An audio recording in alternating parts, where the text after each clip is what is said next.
So would you join me in welcoming Fritz Springmeier? Thanks. Okay. Thank you, Jerry. For those of you who haven't met Jerry before, he's a great guy, and I encourage you to get to know him better.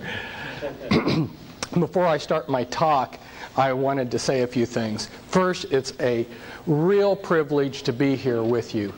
And then next, I want to tell you that it's very important for you to feel part of what I've got to say today, because what I've got to say today will affect your life and your kids' lives and future generations' lives, if there are future generations. Also, I need to give you a warning before I give my talk. This is not going to be politically correct.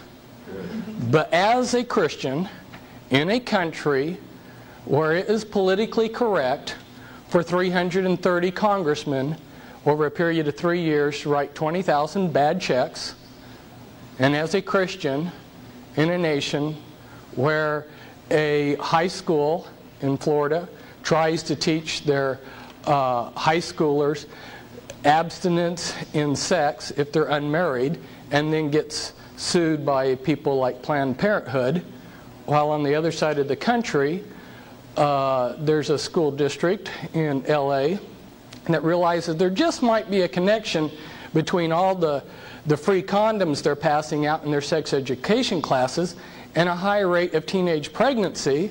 So what do? The politically correct thing, they teach a class in creative masturbation to their high schoolers. In a nation like this, as a Christian, I enjoy being politically correct, just a notch below catching AIDS.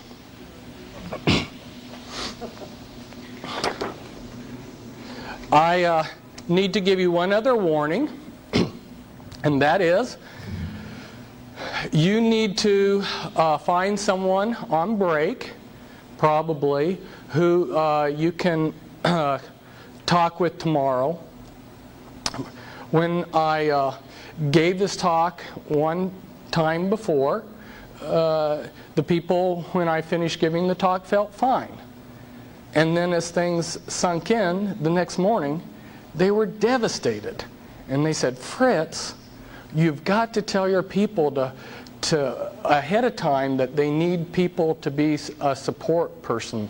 So network with each other and trade phone numbers, because I won't be there tomorrow for you. And there's going to be a lot of devastating things said today. Now,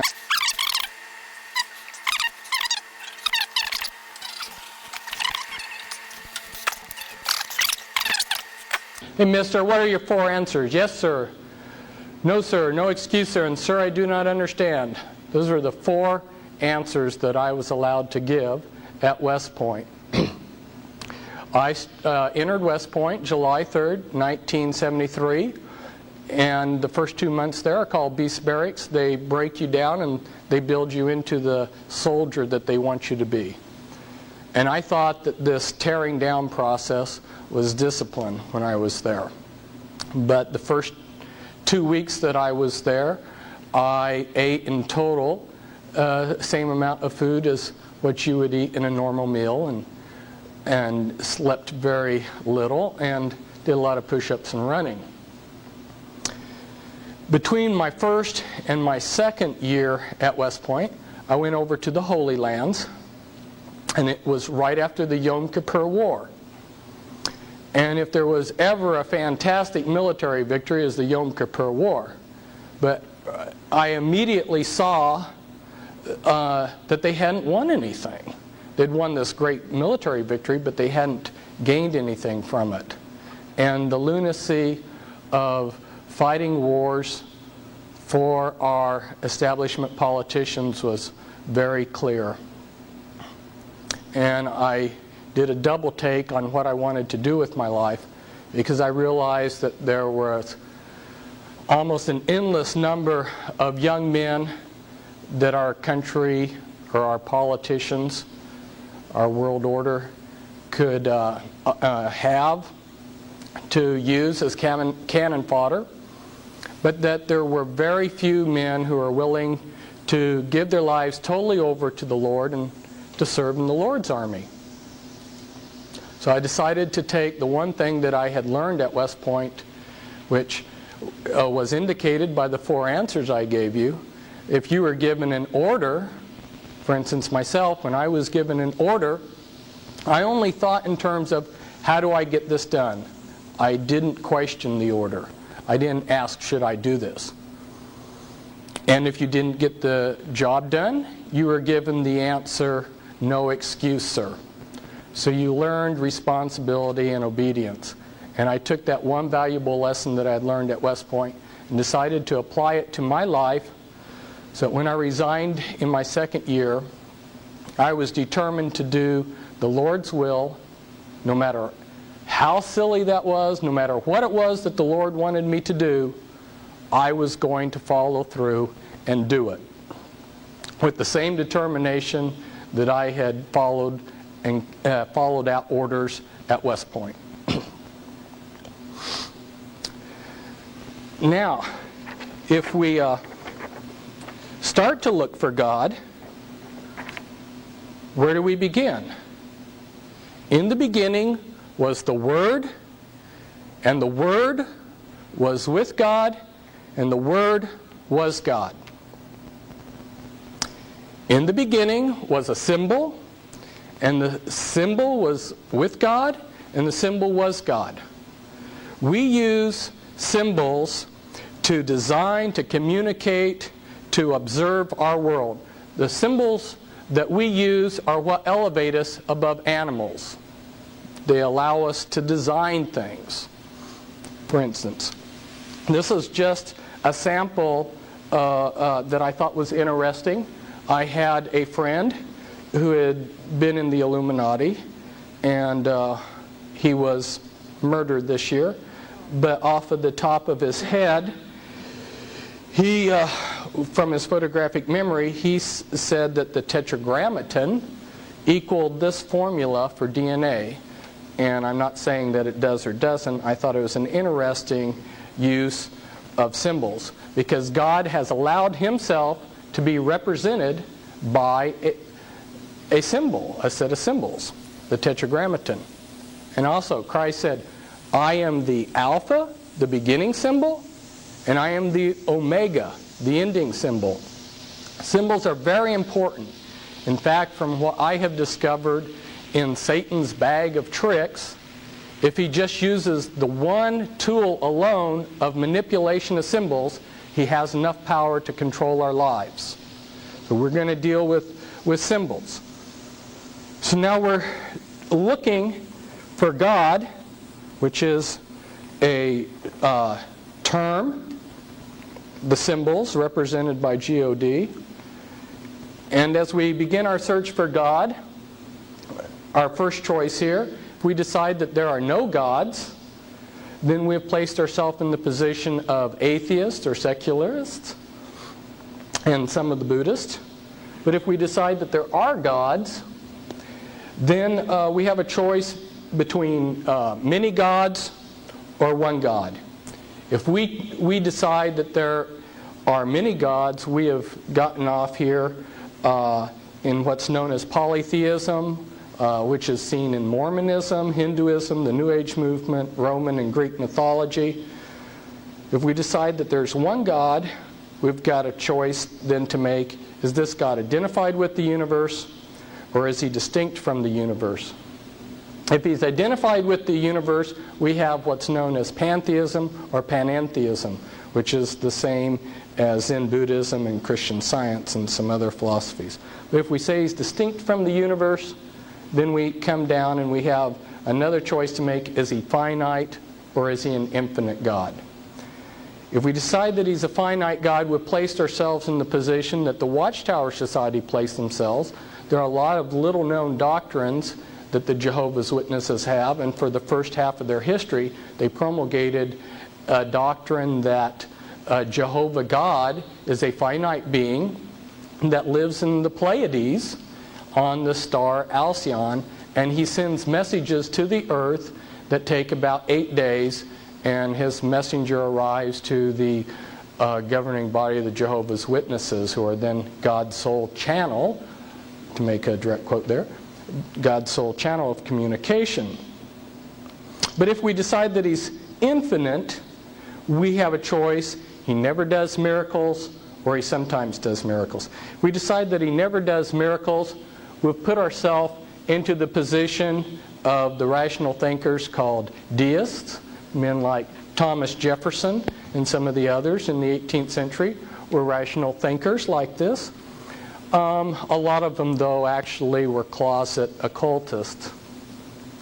And if we finally come down here that this infinite God sometimes does miracles, we've placed ourselves into the faith that Abraham had and is also seen by Islam and some types of Judaism and your mainstream Christianity. So where do we go for truth? How do we know what is the true way? Well, as we begin our search, you remember back in the beginning there were 2 trees in the garden. There was the tree of the knowledge of good and evil, and then there was the tree of life. The tree of the knowledge of good and evil, if you look into the scriptures and study them out, you'll find that that's worldly knowledge. It's knowledge of what's right and wrong, including philosophy. It's the letter of the law of God and dead religion based on compliance to the dead letter of the law. It's man-made compliance to law and man-made changes in outward behavior. It's a focus on ourself. And when we focus on ourself, then we end up either becoming lascivious, or we just indulge ourselves, or we end up with a problem that's prevalent in a lot of Christianity, where we have self-righteousness. It also includes a false trust that worldly philosophy and other fruit of the tree of the knowledge of good and evil will expose Satan.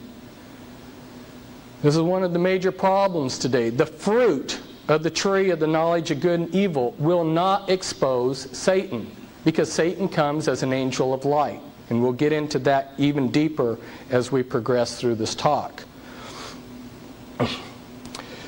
This is what the scriptures call the flesh. It leads to death, not to mention also producing in the mind lasciviousness, double-mindedness, and pride in what one knows. It's the goodness of man, his vain attempts, and his pride in his achievements. It's very popular. It includes many of the man-made church agendas. But there was also another tree in the garden. That was the tree of life. And that includes a fear of God, peace, God-centered knowledge that is relevant to what God is doing and therefore wisdom. It's the spirit of the law, living faith in a relationship with Yahweh God. It's a spirit-made changes in the hearts. It's a focus on Christ, the Spirit, and the Heavenly Father. It exposes Satan and his influences by correctly using the living Word of God written by the Spirit along with the guidance of the Spirit. It's what the Scriptures call the Spirit. And it leads to life, not to mention a renewed sound mind and humility to learn from the Master Teacher and from others. It's the goodness of God and also His glory for His achievements and wisdom.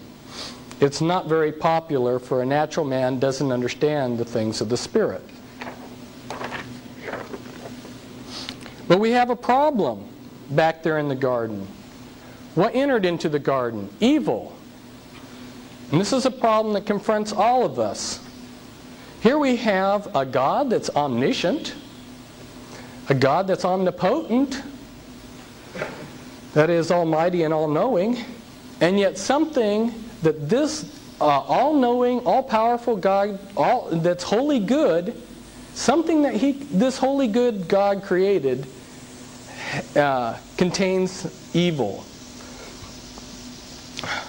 That's presented a lot of people a logic problem. And the philosophers in the 1940s were stumped by this problem. A lot of them started building their own philosophical systems. there happened to have been one particular gentleman, and he spent many decades building up a philosophical system and exposing all the illogic of religion. And then by the time the 1960s came, he realized that his system that he had created had the same problems with logic. And he looked around, and other philosophers were also discovering all of their systems had the same problems with logic that Christianity and other religions had. Well, a lot of times people go to their clergyman or to someone else that they look up to, and they ask for answers to this problem of evil. Why is there evil in the world? And they're given simplistic, insufficient answers. They're told, oh, just have faith.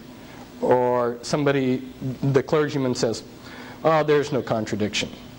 Or a very skillful apologist starts describing all the terms, omnipotent, omniscient, good, and he turns them into such vague terms that they become meaningless. Or maybe they just declare, we only see through a glass darkly.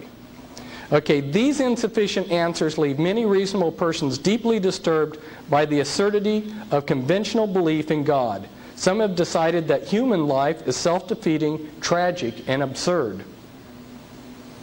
But a better answer, and I will give those in a minute, but what's interesting is the philosopher that I was describing, who is from Boston, who taught there at the university, here he had spent all these decades writing a book to tear apart Christianity, and he realized that his own philosophical system had the same problems, so he spent the next decade writing another book showing how Christianity and other religions, it wasn't that he had become a Christian,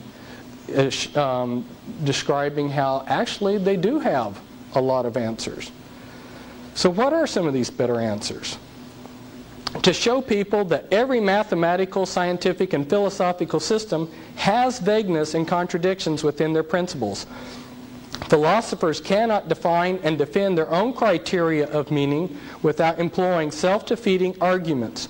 All philosophy and mathematical systems have paradoxes when one pushes to get total clarity of terms. One has to either accept A, some vagueness of terms, or B, accept paradox with extremely clear terms.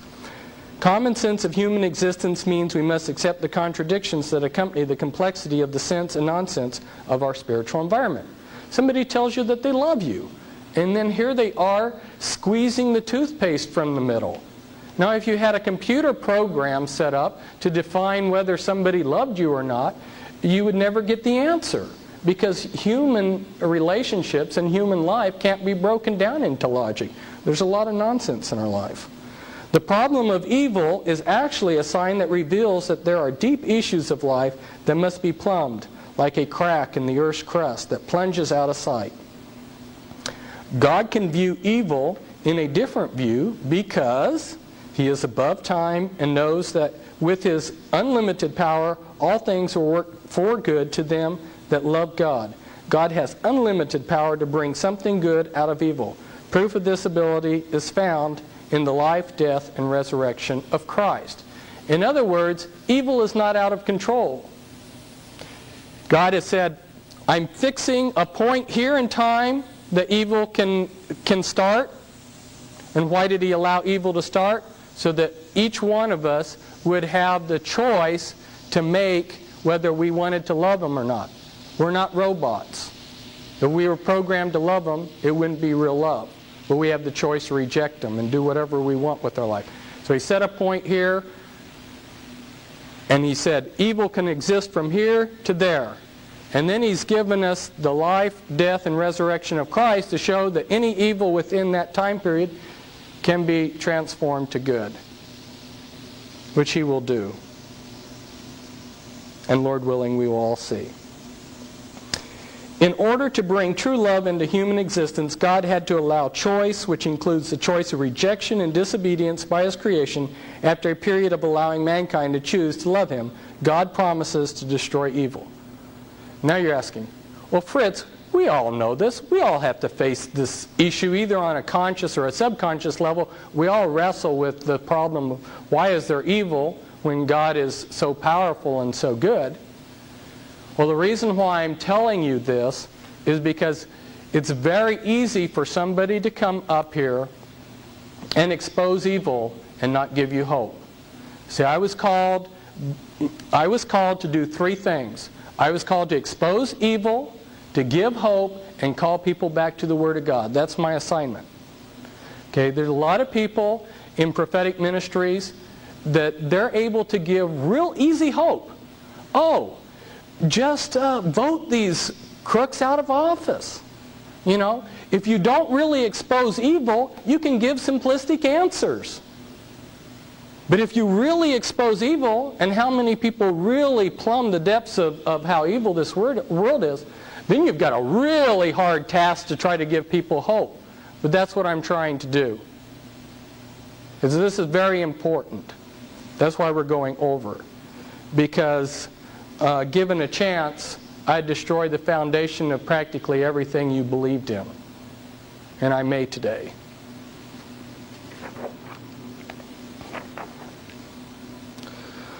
Satan uses trauma as a vehicle to program into us a lie. All of you know, as you've tried to go on the correct path, how rocky it is. First, a trauma is applied to our life. Then second, a lie is offered which, when accepted, alleviates or improves the pain of the trauma. And third, systems of lies are built to trap us within the confines of the lies we believe in. Well, this is very important. And it's a strange way that I discovered this. I have been deprogramming people that were mind-controlled victims of the Illuminati, which is, the Illuminati are generational satanic families. We will discuss them later on. What is generational Satanism? It means that these families have practiced human sacrificing Satanism. Excuse me. They've been practicing it for generation after generation, secretly. And as I was working on the mind control of these people, I began... the type of programming, the generic name for it, is called trauma-based mind control. I began to realize that the elements of mind control that they were using on these people were also being applied to the population in general. Maybe not as as a sophisticated package and in such an intense way, but they were still being applied. All of us receive trauma. And there's so many different ways that this could occur. Like here I give an example. A Christian's life is cut short by Satan. The lie that is offered the survivors is God owes every person a full, happy, prosperous 70 to 80-year life. God is then blamed. Why did God let this happen? The resulting bitterness opens up a door for a person to get into immorality, which further entraps the person. The reality is, if God gave us what we deserved in our weak, sinful nature, none of us would be alive because mankind is in rebellion to God, their Creator. People need to focus on what we have received from God, not what we haven't received. To focus on what wasn't given rather than the great gifts that have been given is ungratefulness.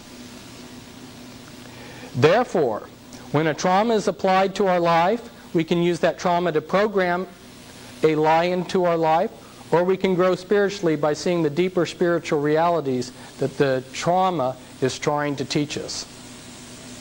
For instance, if we're in a marriage, the problems that we receive can either draw us together or split us apart. The couple will either see the deeper spiritual realities and bond, or they will attach themselves to the lies that Satan provides to alleviate the pain. Another example of how this is happening so you get a better idea. Let's picture ourselves in India many thousands of years ago, and a trauma is applied to our country. Then the lie that is given is if you worship this phallus symbol, this stone statue here, that will alleviate your pain. So they do, but the catch is since there's a demonic aspect to all of this, that there is some relief from the pain. And that's the lie. So then people grab a hold of the lie. Well, I received some relief from this trauma by worshiping this phallus symbol here. So then that is, Satan does a series of things that locks that in as a tradition of those people. And then the lie is locked in. The people are trapped in the lie. This is all used in mind control programming on a micro scale, on a single individual. What I'm going to be covering today is material that's in a number of my books. First, we're going to go over material that is in an 800-page reference book I wrote back in 1991, Be Wise As Serpents, which shows how this all connects on the physical level. And I will also later be getting into the mind control. And there are 2 books back there which I've co-authored. The most important one for you as an introduction to the subject is Volume 2, The Illuminati Formula Used to Create an Undetectable Total Mind-Controlled Slave. And we'll be getting to that topic later on. And before we do, we will also cover material covered in another book of mine entitled The Top 13 Illuminati Bloodlines.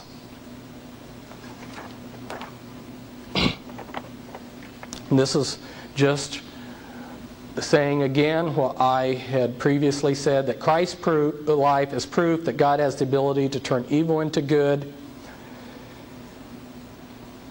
Suffering is used to take our eyes off of trivial things to see deeper eternal realities. And the scriptures tell us that it will develop faith, virtue, knowledge, self-control, endurance, godliness, brotherly kindness, love. In other words, the suffering from evil we want to escape is the soil that God plants us in order that we would grow into the godly people He wants us to be. But the God of all grace, who hath called us unto His eternal glory by Christ Jesus, after ye have suffered a while, make you perfect, establish, strengthen, and settle you. And then that will also confirm through our suffering that we are a special royal people. And this is Paul at the Areopagus in Athens, where he confronted the philosophers of his day, and he noticed that they had a statue to an unknown God. And you can read about how Paul approached the philosophers of the ancient world. And here he is again. There you can see the Acropolis in the background. And he says, I've come to tell you about the unknown God. The rabbis in Jesus' day were very learned men. They were sort of like if you took a congressman and a chief justice of the Supreme Court and several other things and wrapped them into one. And a very learned scholar of the day, a rabbi, Nicodemus, came to Christ and he said, born again? How can I be born again when I'm old?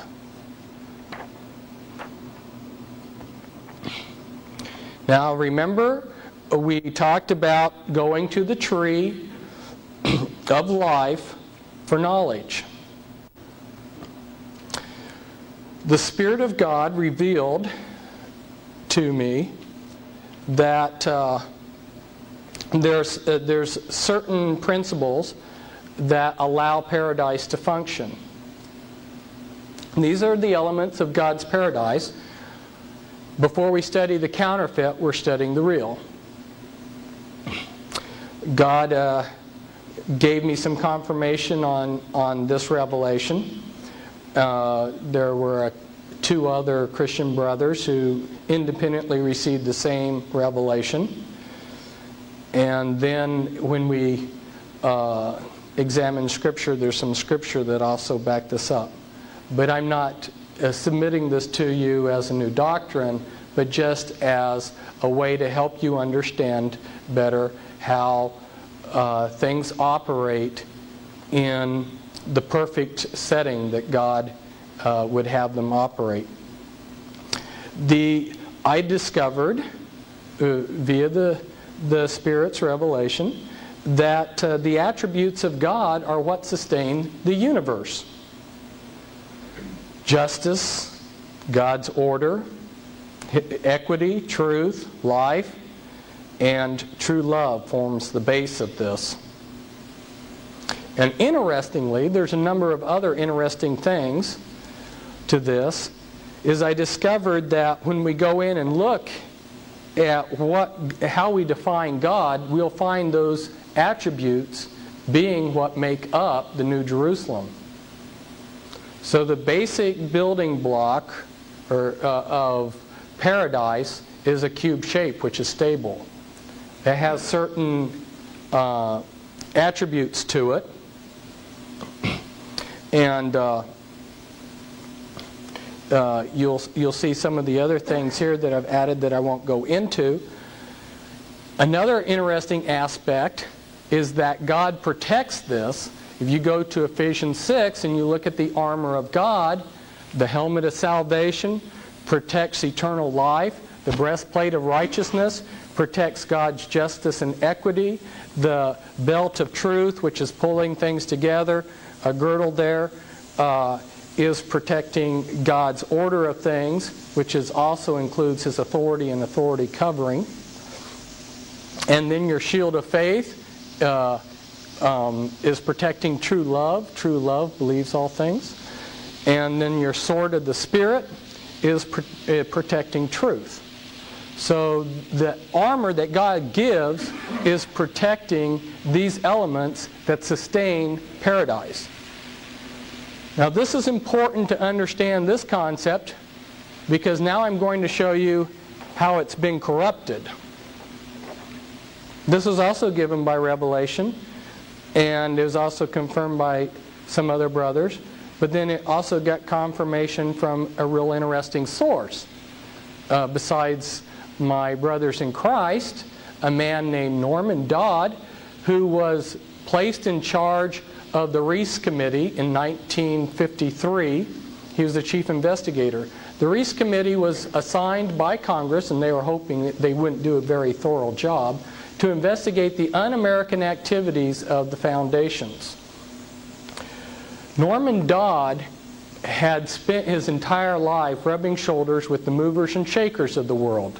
He had been a banker. He had been in and out of a lot of the types of activities that the world's elite are involved in. And they thought that he was one of them, which is one reason why they would visit so freely with him. But he wasn't. And in rubbing shoulders with these people, he came to discover that they knew exactly how to run the world. And I've also discovered that too. I've worked with a lot of high-level people that have defected to Christianity out of the Illuminati, and I've done years of research, and one of the things that I've discovered is they've given us only the crumbs of what they know, and if they wanted to run the world perfectly according to this model, they have all the formulas, they know how to do it. But they're manipulating this world system for their own benefit. Now Norman Dodd discovered that the shape of the world system that was set up was this double pyramid, double tetrahedron, and he discovered that there were 6 things that made up this world system. In fact, his life was threatened when he showed one of the elite this model. So there must be something true. When he showed this to Alexander Sachs said, "I got to get out of here, because if I stay and listen to you, your life's gone."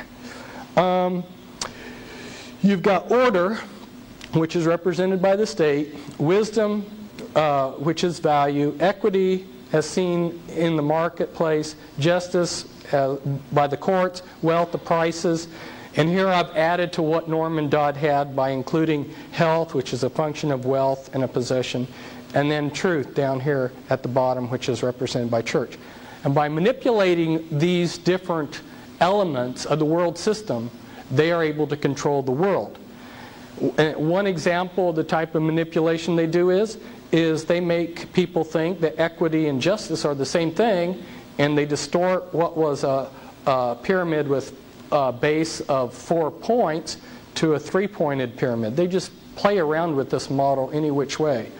There's a lot of things, a lot of manipulation, and later on we'll probably get to the transparencies, which show some of the books where they even give the detailed formulas for how to run these different elements. If you go to the scriptures, there's a word that occurs, stoicheia, and Bible translators have thrown their hands up and said, we don't know what this means.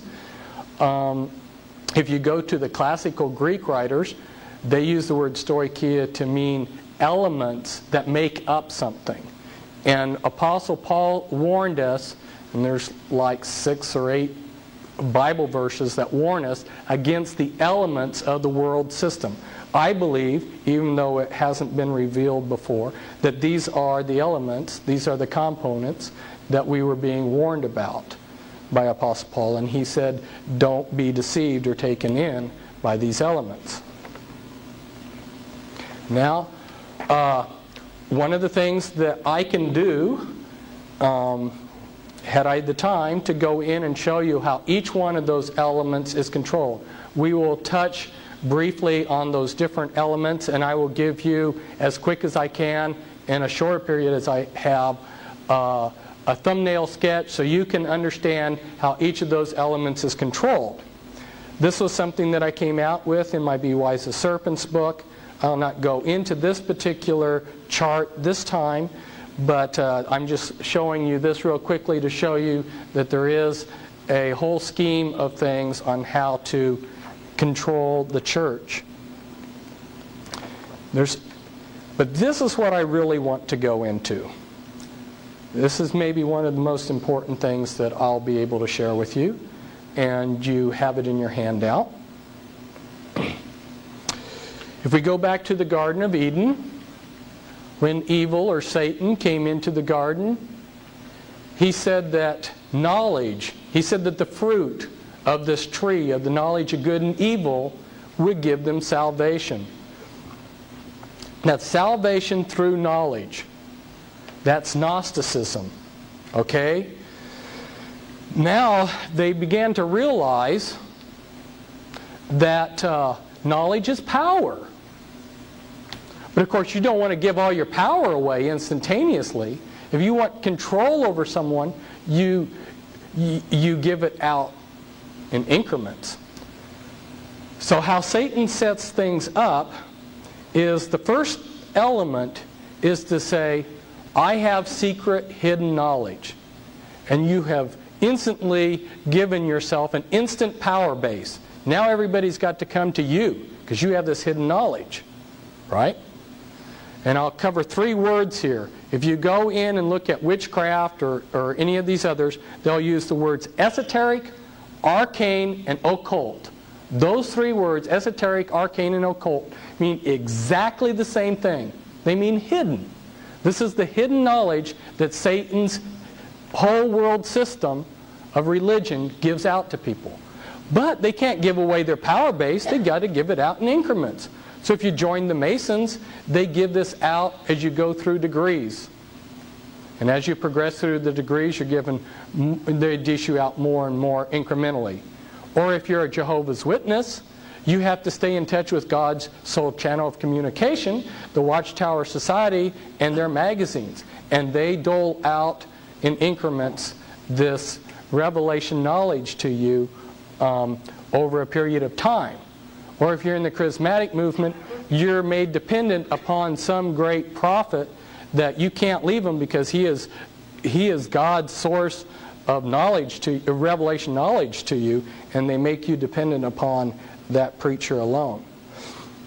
So the first component was hidden knowledge. The second component of how Satan sets up a Gnostic religion is to hand out this knowledge in increments. And the third component is to set it up in a pyramid shape like this. You cannot get the commitment from the broad masses that you could from a few select initiates. So they will have a group of initiates who are a higher class, and they'll have almost basically one religion for them, and then they'll have another religion for the broad masses. What you're looking at is the clergy class, for instance, of the Catholic Church and the laity. Okay, if you go to the Jehovah's Witnesses, you would see that they have a governing body as their cover ruling body up here. They have an initiate class, which is called the anointed, who are promised heaven. And then you have the great crowd, who are promised paradise on earth.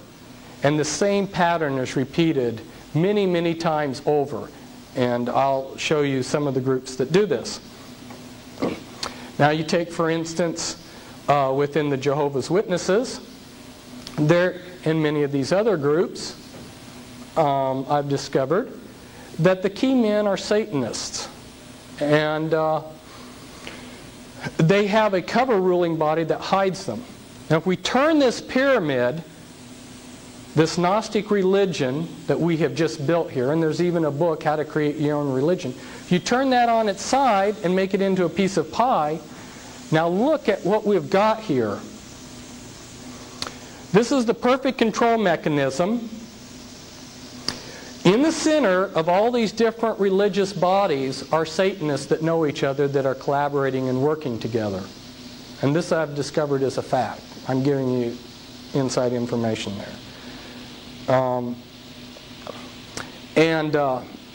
Then surrounding them are the visible ruling bodies of these religious bodies. And then you have a priesthood within, or an initiate group within that religious group. And then you have your broad masses out here. Perfect control mechanism. You have, like, let's say a Catholic out here, and they're fighting the Mormon out here, who's fighting the Jehovah's Witness out here.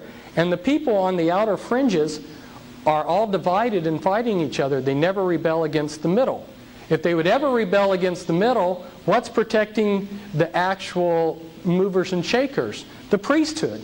Now some of the priesthood are actually committed, they're actually believers in what they're doing, and some of them are just corrupt. That's the way they make a living.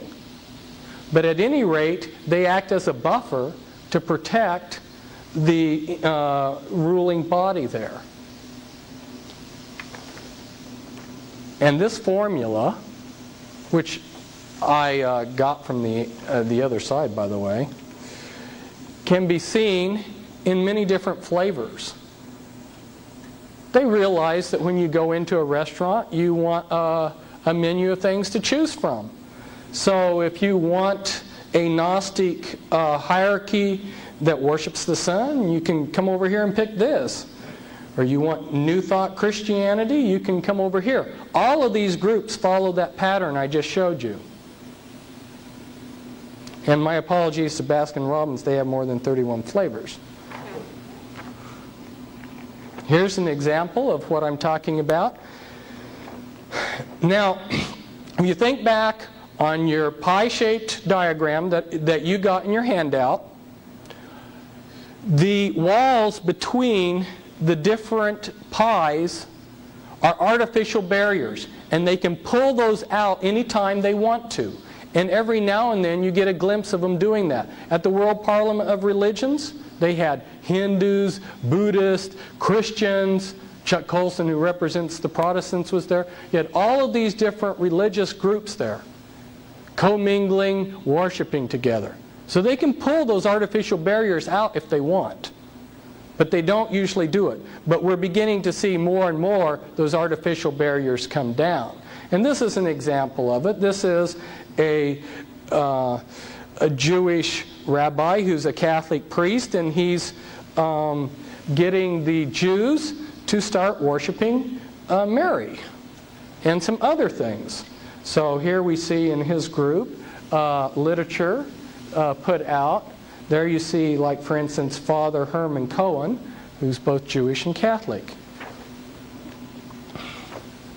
Now, what's happened over the centuries, and this no longer is taking place because a lot of the artificial barriers have been taken out so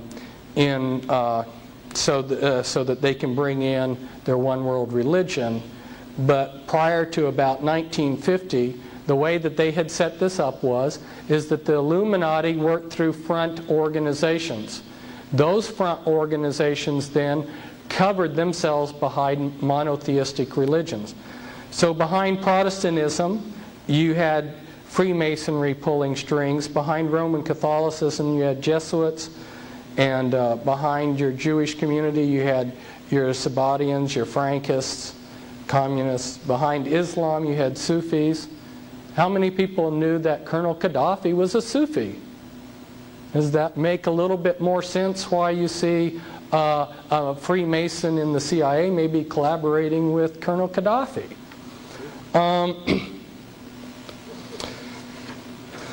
Now, another organizational principle that they have is if you could see their pyramid structure, you could tear it down.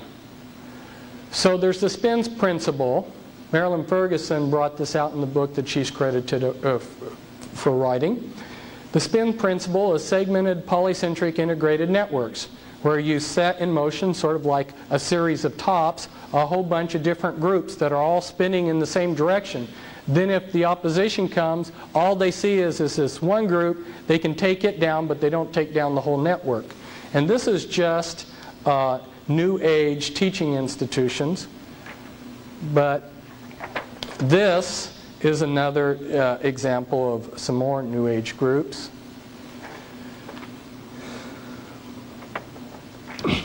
Now, I prepared a document packet in 1990, and it was to show people from their own documents that there was a conspiracy to bring in a New World Order, and nobody took me up on getting any of these packets.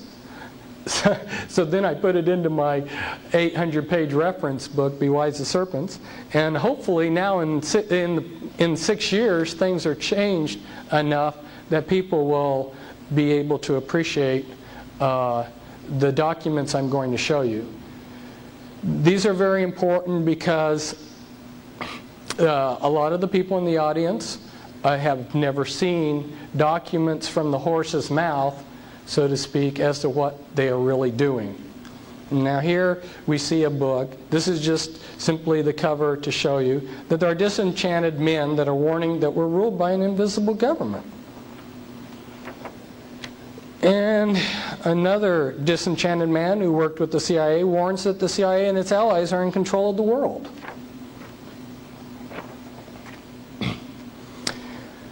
Now, because it was difficult for people to see the text, but I wanted to show you the whole page of what where I got the quote from.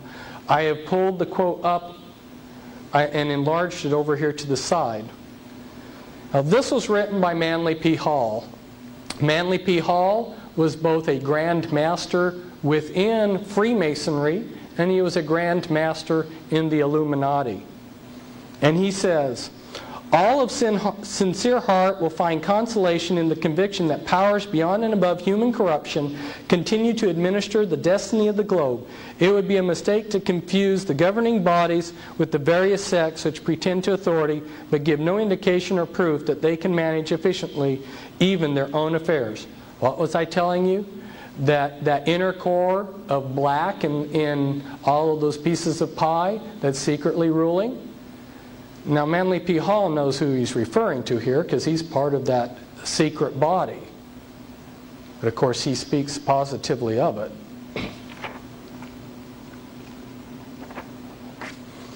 And here's a picture of Manly P. Hall, and this is the Scottish Rite Journal in November 90. And it says, the illustrious Manly Palmer Hall, often called Freemasonry's greatest philosopher.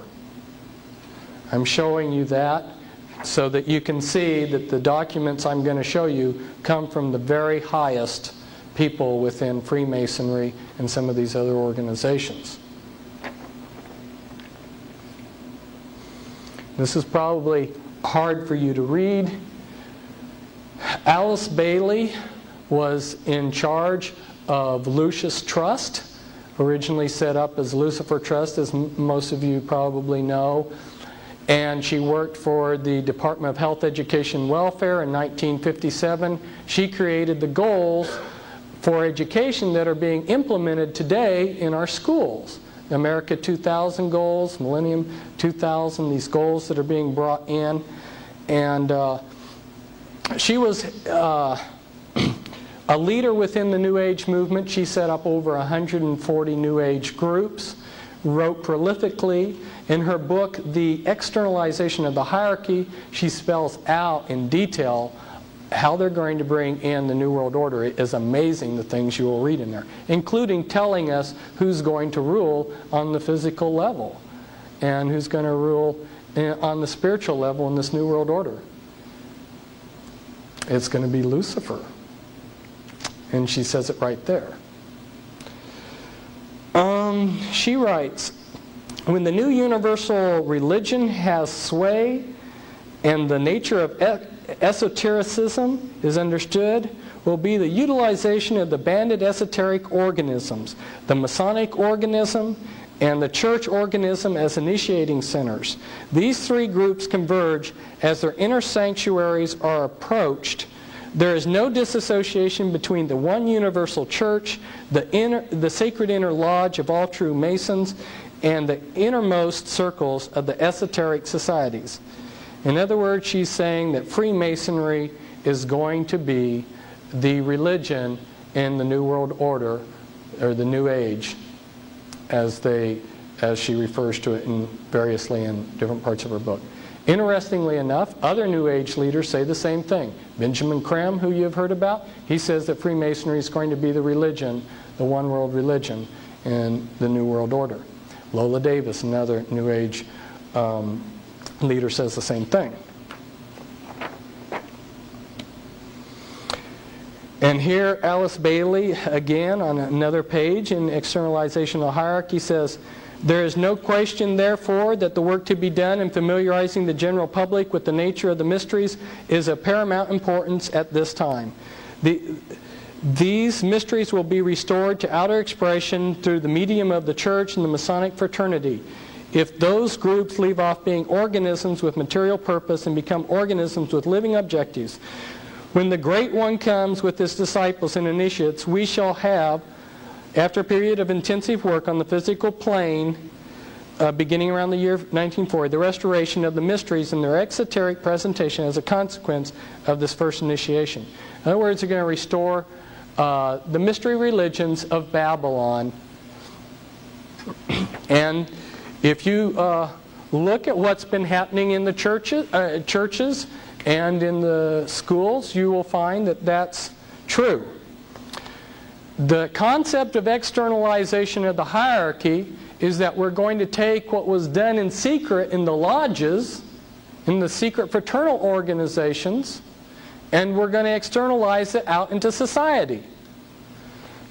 This was something that, this was a program in a Portland public school where my wife teaches.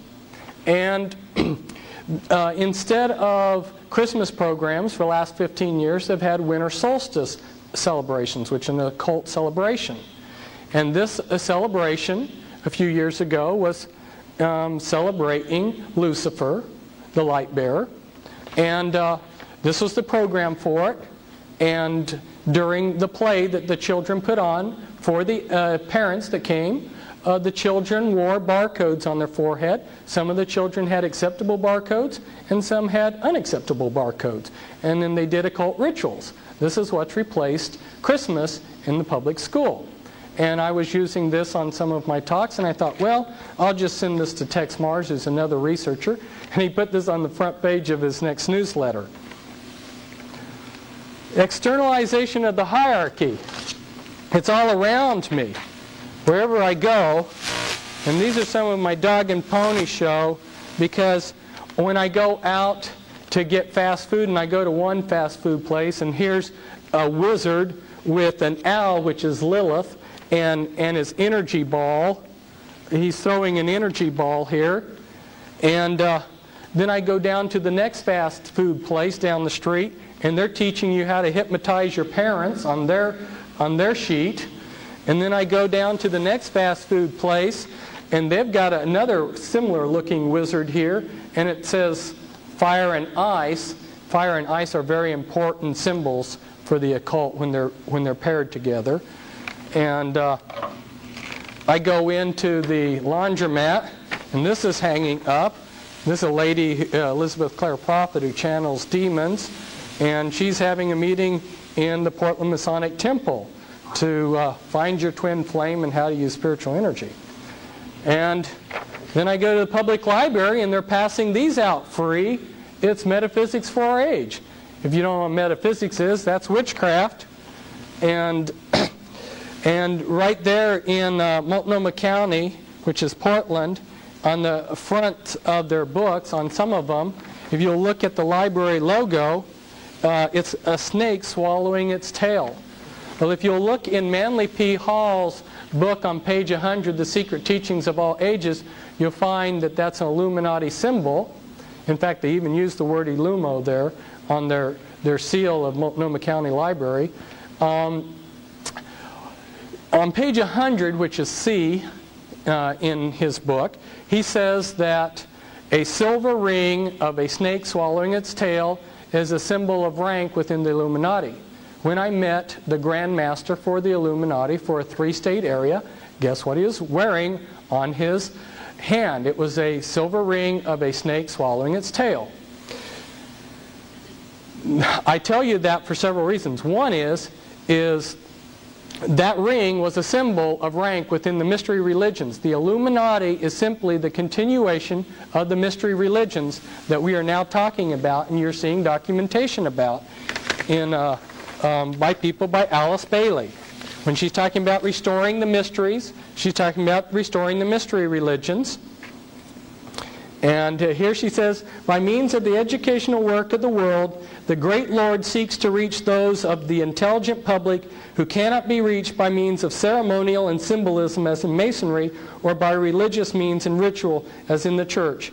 It touches the masses and those in whom an intelligent aspect predominates to the lessening of the other two aspects. In other words, we're going to try to teach them the truth, the mystery religion truth, in the fraternal organizations. But not everybody goes to a fraternity like the Masonic Lodge. So then we'll try to get them in the churches.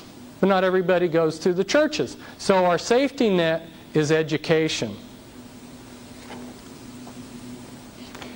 And I just threw this in because this was something put out by a group called Triangles, which Lucis Trust formed. Lucis Trust happens, by the way, to be one of the publishing arms of the United Nations. And it's located there on United Nations Plaza. And they've got offices in Switzerland and England, London, England, and New York, which are elite headquarters, as you know. And of course, their triangle groups are in, as you see, 110 countries from this letter. And this next document, this is the cover of the official magazine of the Supreme Council, the 33rd degree of the Freemasons, and it's been called the New Age magazine for over 100 years. And in the 70s and 80s, the Christians were still debating whether there was a New Age movement, and the Freemasons had been carrying out, promoting the New Age movement for 100 years. And inside this particular cover, I pulled out a page, and guess what it says here? As stated before, God's plan in America is a non-sectarian plan. Our Constitution is non-sectarian. Our great American public schools, God's chosen schools, are non-sectarian. The great spirit behind this great nation is non-sectarian. Our great American public schools have never taken away from any child the freedom of will, freedom of spirit, or freedom of mind. That is the divine reason that great God, our King, has chosen the great American public schools to pave the way for the new race, the new religion, and the new civilization that is taking place in America. Any mother, father, or guardian who is responsible for the taking away of freedom of mind, freedom of will, or freedom of spirit is the lowest criminal on this earth, because they take away from that child the God-given right to become a part of God's great plan in America for the dawn of the new age of the world. Shame on you, Christian parents, for sending your children to a Christian school. You're the lowest criminal. And that was back in the 50s. And back in 1920s, the Ku Klux Klan and the Masonic lodges in Oregon carried out the first of a whole series of acts designed to destroy the Christian schools. If you wonder why this Christian schools, which used to be the foundation of schooling in this country, disappeared, look to the Freemasons and groups that they created, like the Ku Klux Klan. This is again from Manly P. Hall's book, another of his books, America's Assignment with Destiny. He's got several where he spells out very plainly in esoteric language what's going to happen. He says, the genuine esoteric associations always required that disciples prepare themselves for careers of practical service. The student was expected to attain to a state of unusual skill or proficiency in some branch of learning. He was then to practice this profession or craft as a means of extending his sphere of constructive influence. He was to teach through example, enriching his chosen vocation with the overtones of enlightened religious philosophy, thus gradually creating a significant zone of influence. He was available for whatever tasks the keepers of the great plan required. Okay, people who join Freemasonry, what are they being used for? To implement the plan to bring in a new race, a new world religion. And if you read in his books, you'll find out what this great plan is. It's the New World Order. So if you're in an esoteric organization like Freemasonry, that's what you're to be used for. And this is Alice Bailey. And Alice Bailey, by the way, was in co-masonry, or women's branches of Freemasonry. And she says, the three main channels through which the preparation for the New Age is going on might be regarded as the church, the Masonic fraternity, and the educational field. She says the Masonic movement will meet the need of those who can and should wield power. It is the custodian of the law, is the home of the mysteries, and the seat of initiation. It holds in its symbolism the ritual of deity, and the way of salvation is pictorial preserved in its work. The methods of deity are demonstrated in its temples, and under the all-seeing eye the work can go forward. It is a far more occult organization than can be realized, and is intended to be the training school for the coming advanced occultists. In its ceremonials lies hid the welding of the forces connected with the growth and life of the kingdoms of nature, and the unfoldment of the divine aspects in man, to make man divine, which was the lie in the Garden of Eden. So I might tell you that if it's gotten a little bit confusing here, I've said that Freemasonry now is the mystery religions, and I've said that the Illuminati are the mystery religions. Well, Freemasonry is the outer symbolism of those mystery religions. And if you're born into a generational satanic family of the Illuminati, they would actually, properly speaking, would be Luciferians, but I'll explain the difference later. Gnostic Luciferians. They would want you to go through Freemasonry so that you would learn the symbolism of the mystery religions.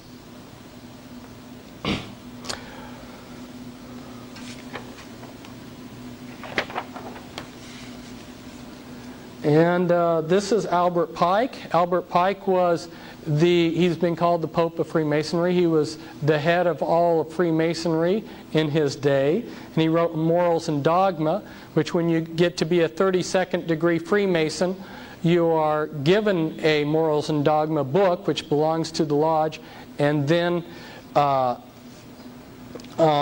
asked to study it. And he says in here, in Morals and Dogma, he says, though Masonry is identical with the ancient mysteries.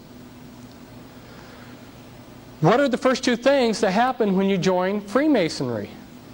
Two things. One is, the first thing is you fill out a form that says requesting to be initiated into the mysteries. If you read any of the top Masonic authors, like Manly P. Hall and some of these others that I'm going to be quoting from, they will tell you that the mysteries of Freemasonry are the mysteries of the mystery religions of Babylon. That's what you're being initiated into. So that's the first thing that you do, is request to be initiated into those mysteries.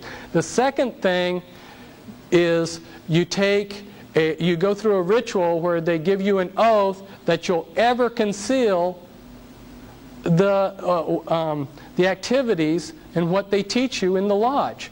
To ever conceal. Well, that means you're taking on oath of a gruesome death to deceive and lie about what goes on in the lodge. And people ask me, well, and I've been asked this probably, no exaggeration, 100 times, when do people know that there's something wrong with Freemasonry? Well, the first two things you do ought to raise red flags. But I will agree with people that you can stumble through 32 degrees of this stuff, and like a lot of people, they don't have their eyes open, and you could stumble through, and maybe after 32 degrees of this, you still don't know what you're involved in. That's possible.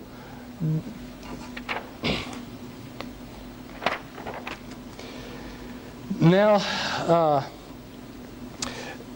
you'll see that what I'm quoting here, I have these a little bit out of order, but you'll see in another transparency that this comes from the highest, what he says is on the authority of the highest level of Freemasonry. And in here he says, this is Clymer in Ancient Mystic Oriental Masonry, and he says, Obelisk and Freemasonry. According to our reading of history, the priesthoods of Belus or Baal in Assyria, of Osiris in Egypt, of Jehovah in Palestine, of Jupiter in Greece and Rome, of Ahura Mazda in Persia, or Brahma in India, and of two states in Britain were primitive secret societies who instructed and governed the primitive families and races. It little matters whether we call the members of those priesthoods Baalites, Pastophori, Levites, Curitis, Magi, Brahmins, Druids. They were connected by secret ties and intercommunicated from the Indus to the Tiber, from the Nile to the Thames. Hence, there ever has been, is, and ever will be Freemasonry on our planet. There were many mystery religions in the ancient world. Each of those mystery religions, if you go back to your pie-shaped diagram, had a secret ruling body. Those secret ruling bodies collaborated. There was a governing body that governed all of the mystery religions. That's what he's talking about here.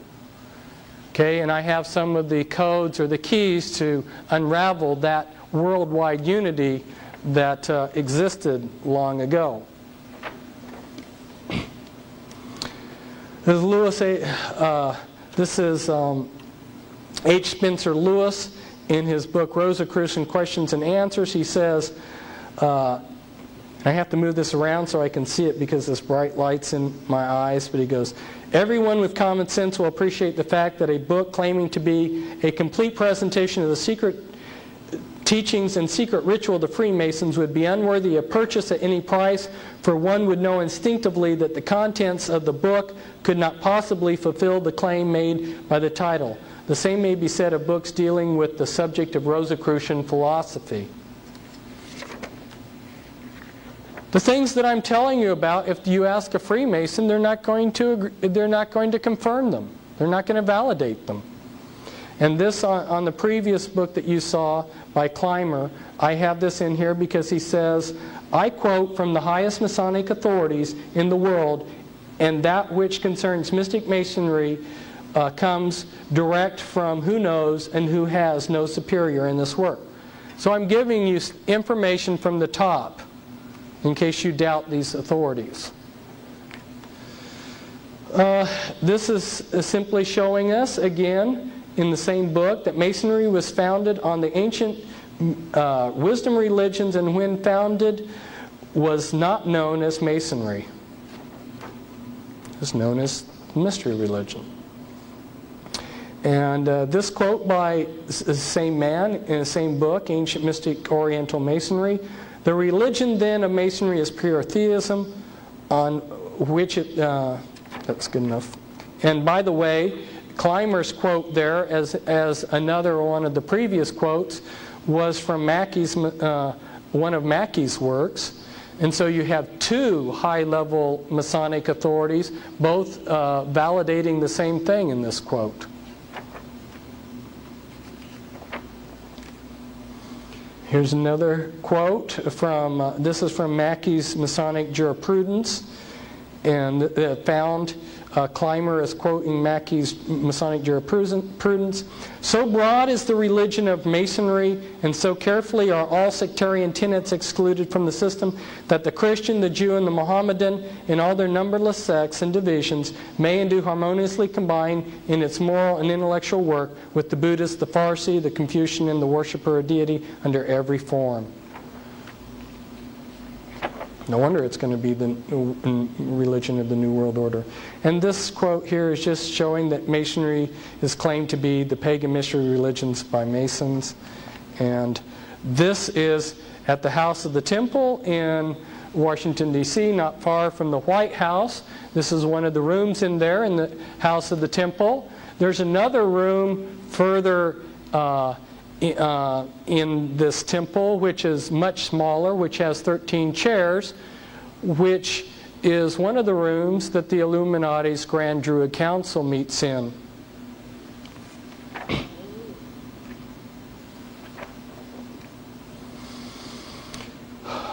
This is from the New Age magazine, the official organ of the Supreme Council of the 33rd degree of the Scottish Rite. And it says, has Freemasonry then a spiritual conception only? Is its objective but the solidifying into a beautiful utopia the wonderful infinity of the first cause and the kaleidoscope finiteness of its mortal human creatures? Is its mission solely directed to the establishment of the long heralded and hoped for kingdom of the brotherhood of man? You know, when I wrote a book back in 1990 showing the connections between the Watchtower Society and the occult world, it's a book is back there for you to look at, The Watchtower and the Masons. The man who was in charge of me, I was a Christian missionary at the time, he said, I don't think too much of your book because it speaks despairingly of the Freemasons. And all the Freemasons are is a group of old men that like to play cards. And I thought to myself, and that's why they spend millions of dollars on these temples all over, is so they can play cards. Here's the Denver International Airport, and on this, here you've got the sun coming down on the thing, and it says New World Airport Commission.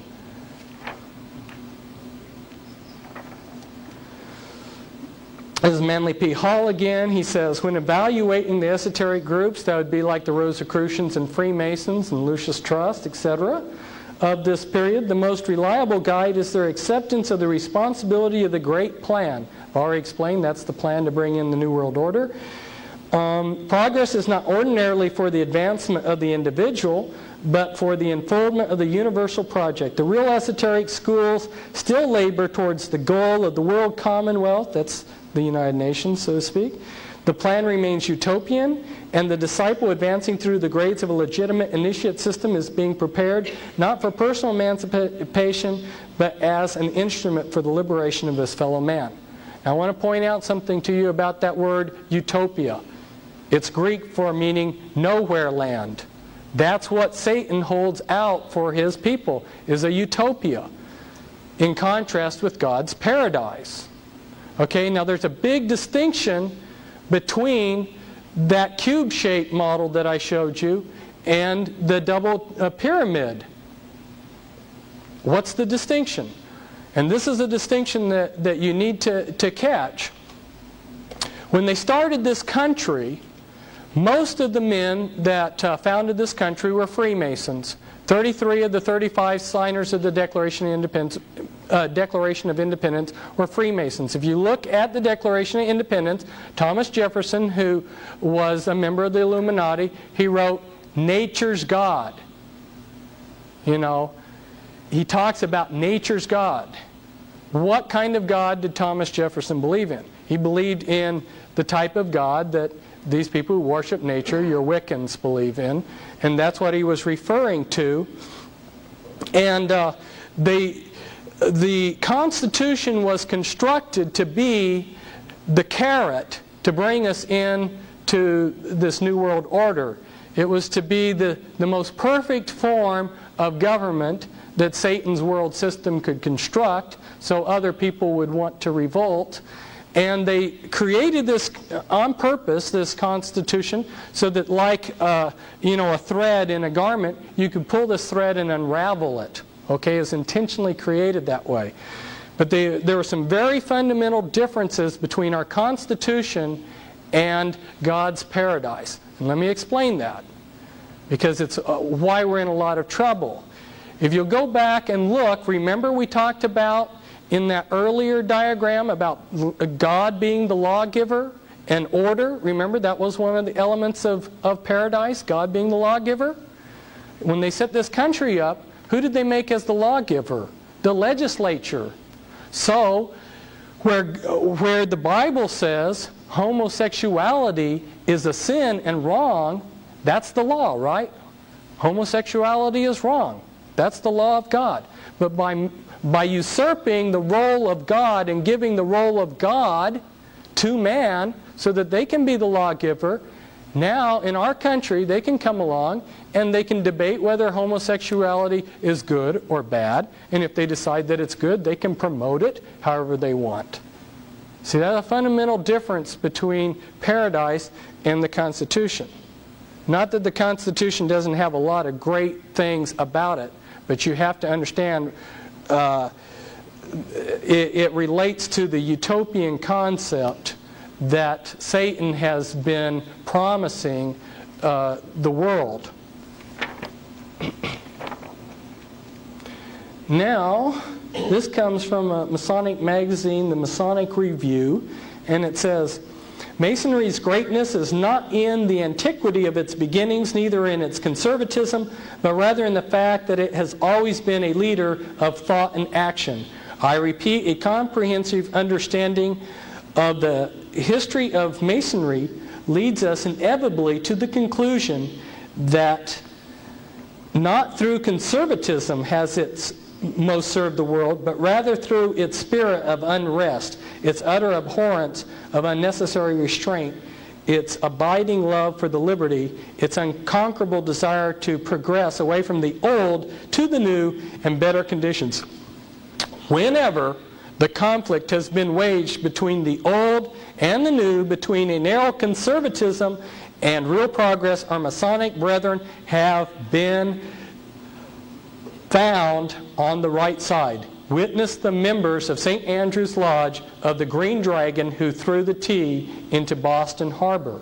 I wish I had $1 for every time an American talked about the Boston Tea Party being a tax revolt against high taxes. What really happened? You can change history by just altering a few facts and a few details. What happened is that English Parliament drastically cut taxes. They drastically cut import taxes so that they were bare-bottom taxes. Now, the Freemasons of the time were smuggling illegal goods into the colonies. They were smuggling a lot of opium in the bottom of ships, and they were also smuggling other goods like tea. When import taxes on legitimate tea were cut drastically, it meant that their illegal tea no longer was profitable, and they were going to lose out on their smuggling. So when these Masons got together for their lodge meeting at this Green Dragon Inn, and I want you to remember that name, Green Dragon, for later, they decided, and you can see it in the minutes of their lodge meeting, they closed the lodge meeting immediately and then discussed how they would form this Boston Tea Party. And they dressed up as Indians, and their Masonic lodge went down and did a criminal act, and there happened to be this captain who was just in the wrong place at the wrong time, and they took millions of dollars of his cargo and dumped it into the harbor. And since that time, history has been warped a little bit, and people see that as a great patriotic act. And here in my Be Wise As Serpents book is one of the diagrams that I put together showing Masonic lodges during the American Revolutionary War period. And I could talk for a week about how the Freemasons created the American Revolutionary War for the Illuminati, and how it was actually won, and a lot of the secret things about it, but we don't have time to go into that. And this is again from Morals and Dogma by Albert Pike. This is again, as I said, given to 32-degree Scottish Rite Freemasons. And he says, the blue degrees are but the outer core or portico of the temple. Part of the symbols are displayed there to the initiate, but he is intentionally led by false interpretations. It is not intended that he shall understand them, but it is intended that he shall imagine he understands them.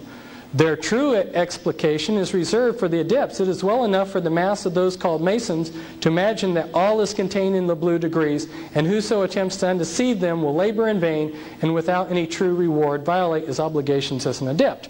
You see the G in the square and compass on the lodge. Well, to the public, they're told that stands for G. That G stands for God.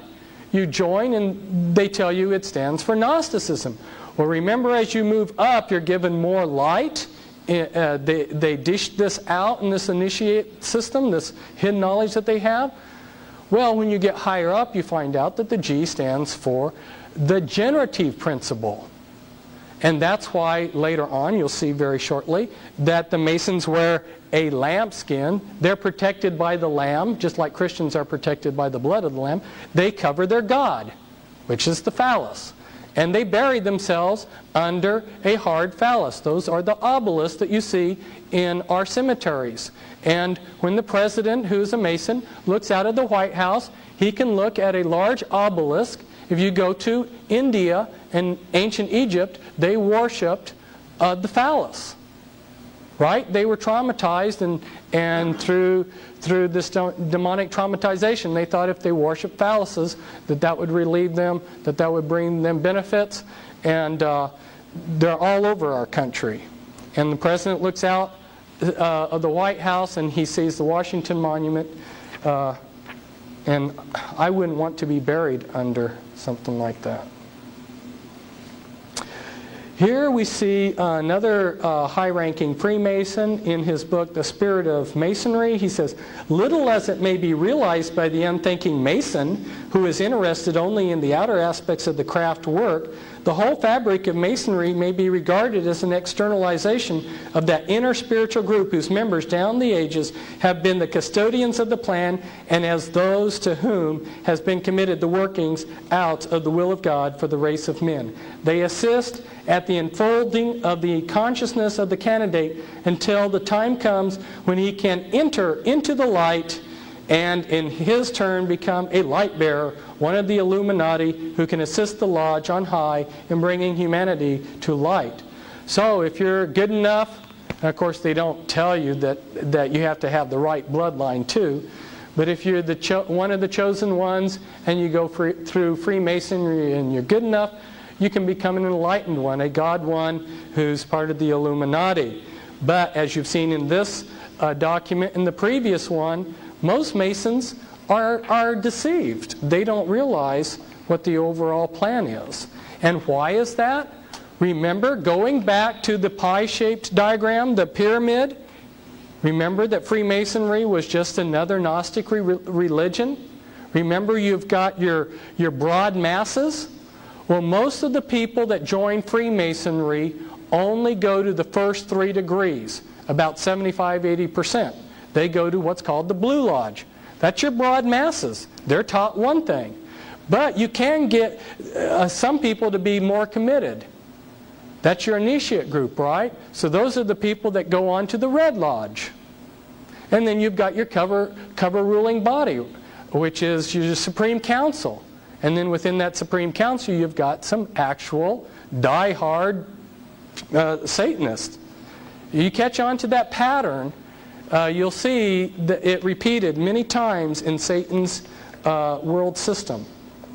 And here's the New Age magazine says, what's the use of building up an organization like Masonry has built up, and inspiring men as Masonry has inspired them, and then leaving the whole stand idle and useless at a time when our country needs just what Masonry can give it. Let's use this great machine. So some people have told me, yeah, Masonry may have those goals, but so what? Well, are they going to do it? Yes. Masonry also has her mission to perform. She invites all men of all religions to enlist under her banners and to war against evil, ignorance, and wrong. And that's by Albert Pike's Morals and Dogma.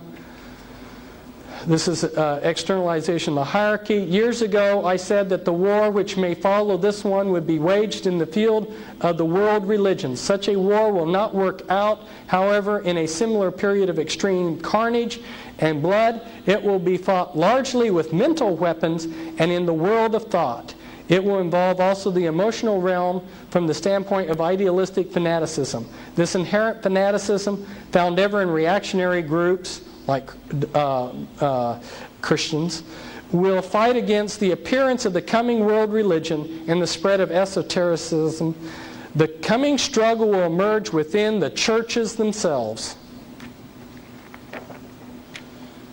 And again, she tells us that the outline of this universal church shall appear by the end of the 20th century.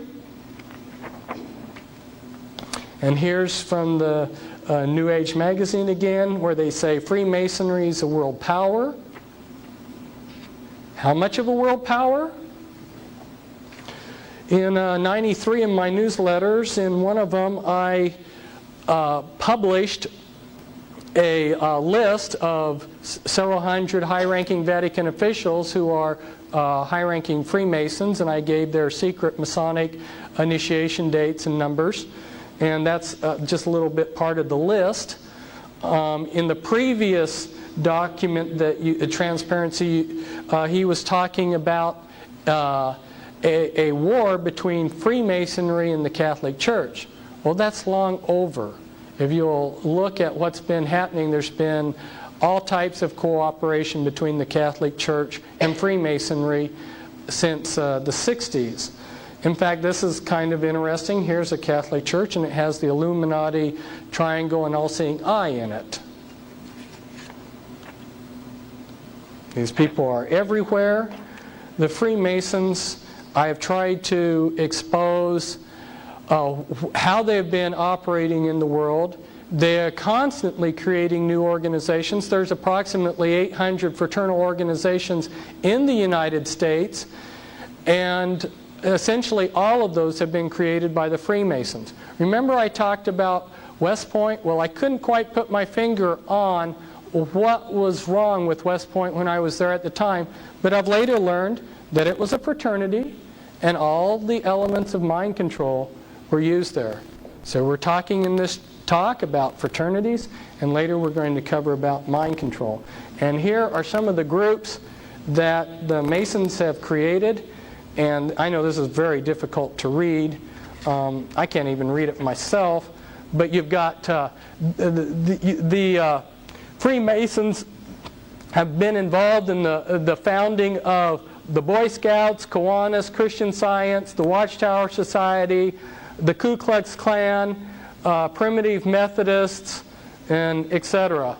And it never ceases. Here real quickly for you, are some of our presidents in their Masonic garb: George Washington, Andrew Johnson, William McKinley, William Howard Taft, Theodore Roosevelt, FDR, Truman, and Ronald Reagan. This bright orange tract, the reason why I set it out there, I didn't write it, but I've been asked for years to write a tract that would tell people what was going on. And as I went back and prayed about it and looked at historically how tracts have been written, one of the things that I noticed is that the things that appealed to the common people use symbolism. And you look at this symbolism on here, right there on the front, it says America under siege, American peril, explosive exposés of the treasonous betrayal of America and Americans by traitors in and out of the government. Boy, boom, you've been told a whole mouthful right there real quick. And so I thought this tract was really good, and I went down to downtown Portland and passed out several hundred. And the next day I had a SWAT team at my house wondering what kind of neo-Nazi I was. But you are welcome to take as many of these as you want to pass out, because that's why I got them. I was passing them out not because they sell a book, which is true, but because I thought that they would tell the common person very quickly that we're in a heap of trouble.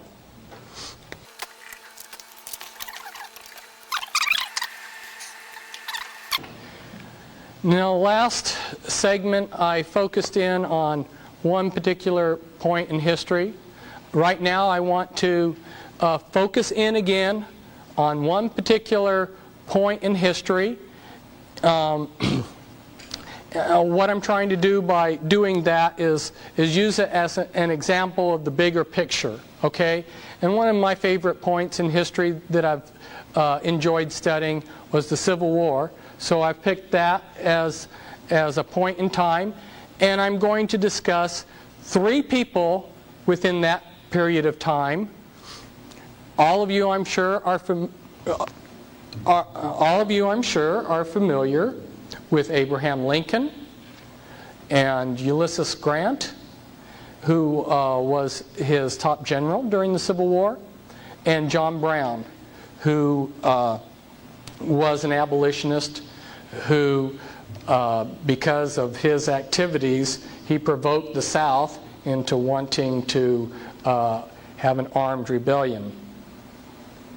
So we're going to focus in on these 3 men, and I think that will give you an example of how things have been going down through the years. Let's focus in on John Brown first. John Brown was a Freemason and a Rosicrucian. So was his father. And he was taught by a man named George Lippard to be an anti-slavery abolitionist. George Lippard started the Anti-Slavery Society. Another Rosicrucian at the time who was also an abolitionist was William Lloyd Garrison, and he started that Anti-Slavery Society in 1832, and he was a member of the Order of the Rose, which was an occult organization in England, in 1834. John Brown did not understand much about the Scriptures. He was a murderer. His sons were murderers. John Brown, as he traveled, happened to go through a Mormon settlement where they were teaching blood atonement, that if you sinned, you could atone for your sin by shedding real blood. And so he picked up one of the few things that he thought he knew about the Bible, and that was, for the wages of sin is death, and he thought that meant if someone was a sinner, gave them the right to blow them away with a shotgun.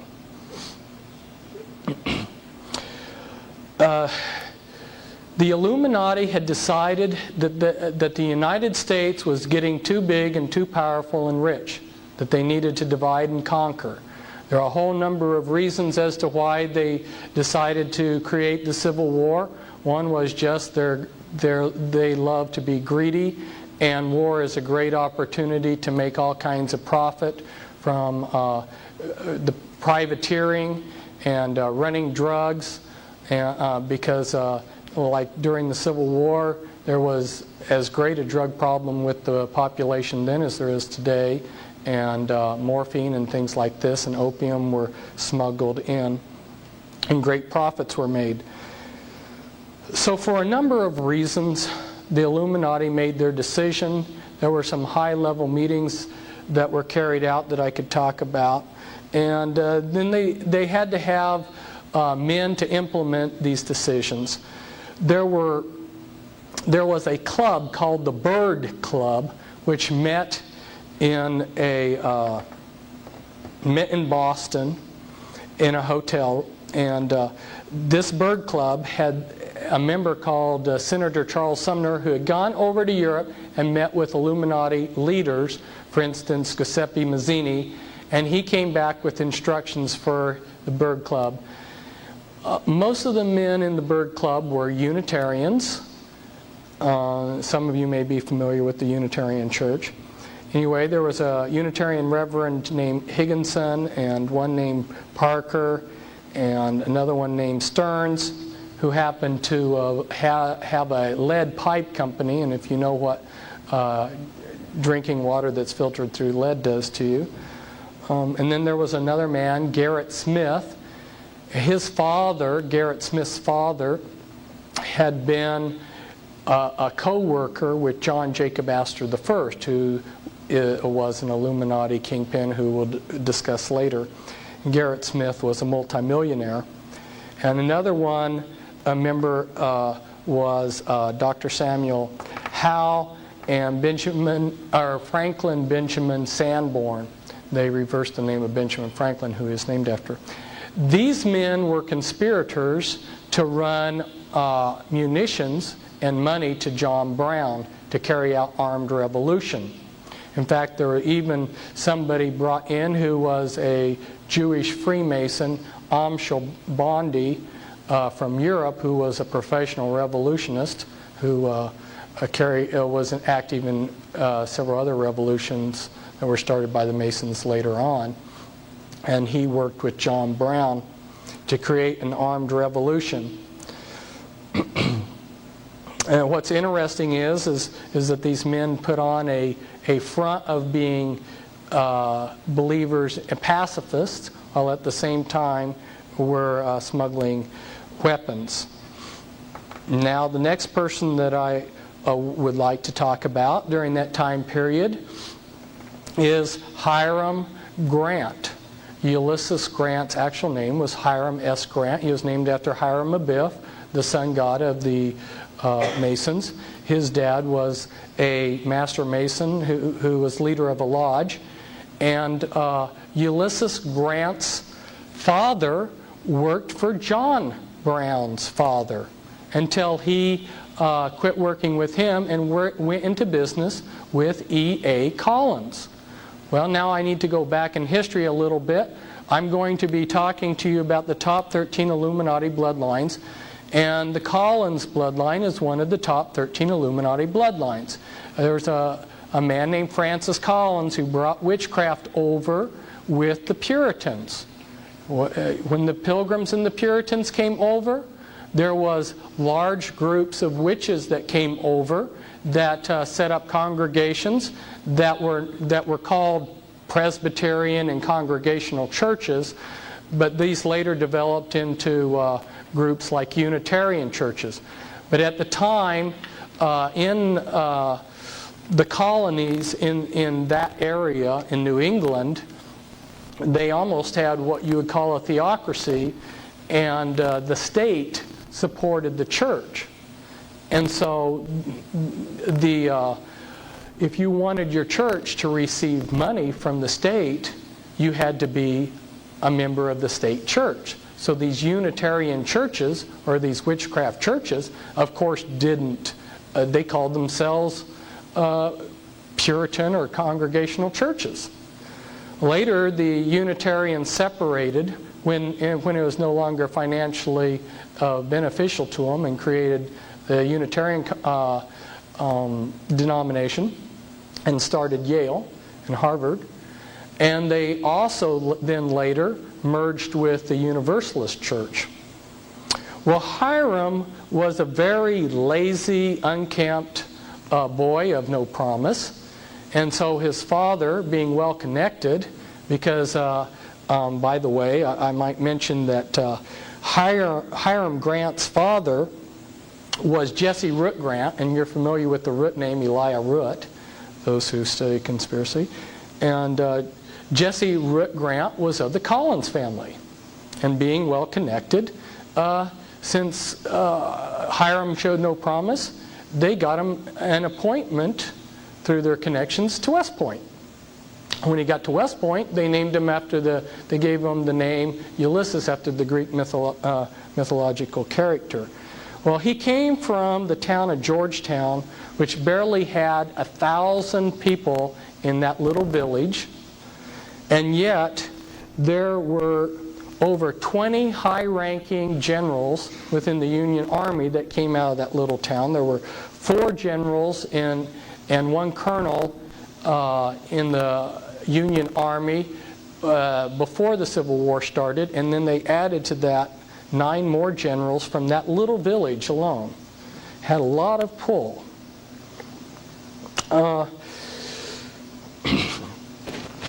The Grants later had a branch off of them. These bloodlines are like trees. They branch out in many different directions.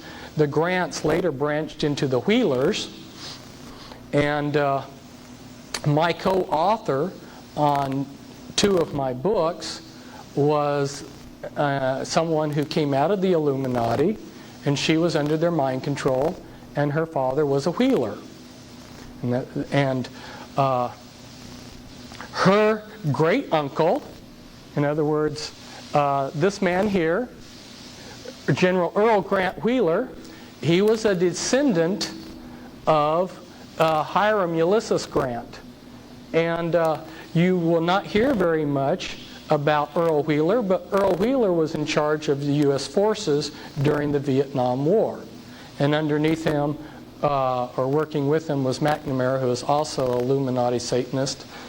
But interestingly, the Vietnam War, which was created by the Illuminati to create a drug culture in the United States, had their man, Earl Wheeler, sitting there as the head of the Joint Chiefs of Staff, and his brother, who was named Ulysses Grant Wheeler, his brother's son, Leo Wheeler, was on the west coast of the United States, helping bring in the drugs from Vietnam. Now, Ulysses Grant, he entered the U.S. Army when the Civil War started on April 23rd, 1861. And on August 7th, 1864, he was made Commander-in-Chief of the entire Union forces. And then that was antedated back to May 17th, 1864. So what we see here is Ulysses Grant going from buck private to Commander-in-Chief of the entire Union forces in 3 years. Now, one of the branches of the Collins family that branched out before the 19th century started was the Todd family. And guess who married a Todd? Abraham Lincoln. He married into the Todd Collins family. And his wife had seances in the White House. Well, let's discuss a little bit more about General Grant. General Grant later became President of the United States, and on his cabinet he had 8 Masons. And he also had a man named Columbus Delano, I think as his Secretary of State. Delano was an ancient elite family that goes back to the black nobility in Venice. And Franklin Delano Roosevelt is a descendant of his. It's a very small world at the top. And the Lee family is one of the top 13 Illuminati families. And there was a man named the Bismarck of the East. He was the chief military man in Asia at the time that General Grant was president. His name was General Lee of the Lee Illuminati family, and he was best of friends with General Grant. And they visited each other. And Grant, of course, like so many of these Illuminati figures, he went to Egypt and visited the pyramids and to the island of Malta. And he also had Alfonso Taft on his cabinet. And Alfonso Taft is the blood forefather of Clinton. Now let's discuss Abraham Lincoln. Abraham Lincoln's mother, Nancy Hanks, was visiting a town called Lincolnton, North Carolina. And there was a branch of the Rothschild family, which is also one of the top 13 Illuminati bloodlines. And their branch had been branched off as the Springsteins, and then they had shortened it, I think probably to cover their lineages, to Springs. And you see Abraham Lincoln's half-brother there, Leroy Springs. The Springs, which were Rothschilds, impregnated Nancy Hanks. And she, out of the thin blue air, created the fictional person Thomas Lincoln. And if you go to some of these encyclopedias, they'll say, we know nothing about Thomas Lincoln. Well, there's a good reason. He was created out of thin air, and the world order has been trying to manufacture evidence that the man lived because they try to cover up the tracks of all of this. But the fact is that there never was a Thomas Lincoln. Abraham Lincoln was a Rothschild, and the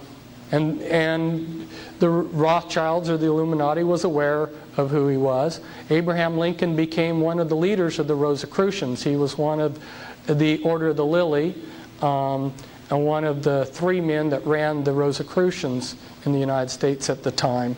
So when he talks in his speeches about God and these other things, if you ever get around some of these Rosicrucians in Quakertown, you'll see that they use all the terms that Christians use, but they have different meanings to them.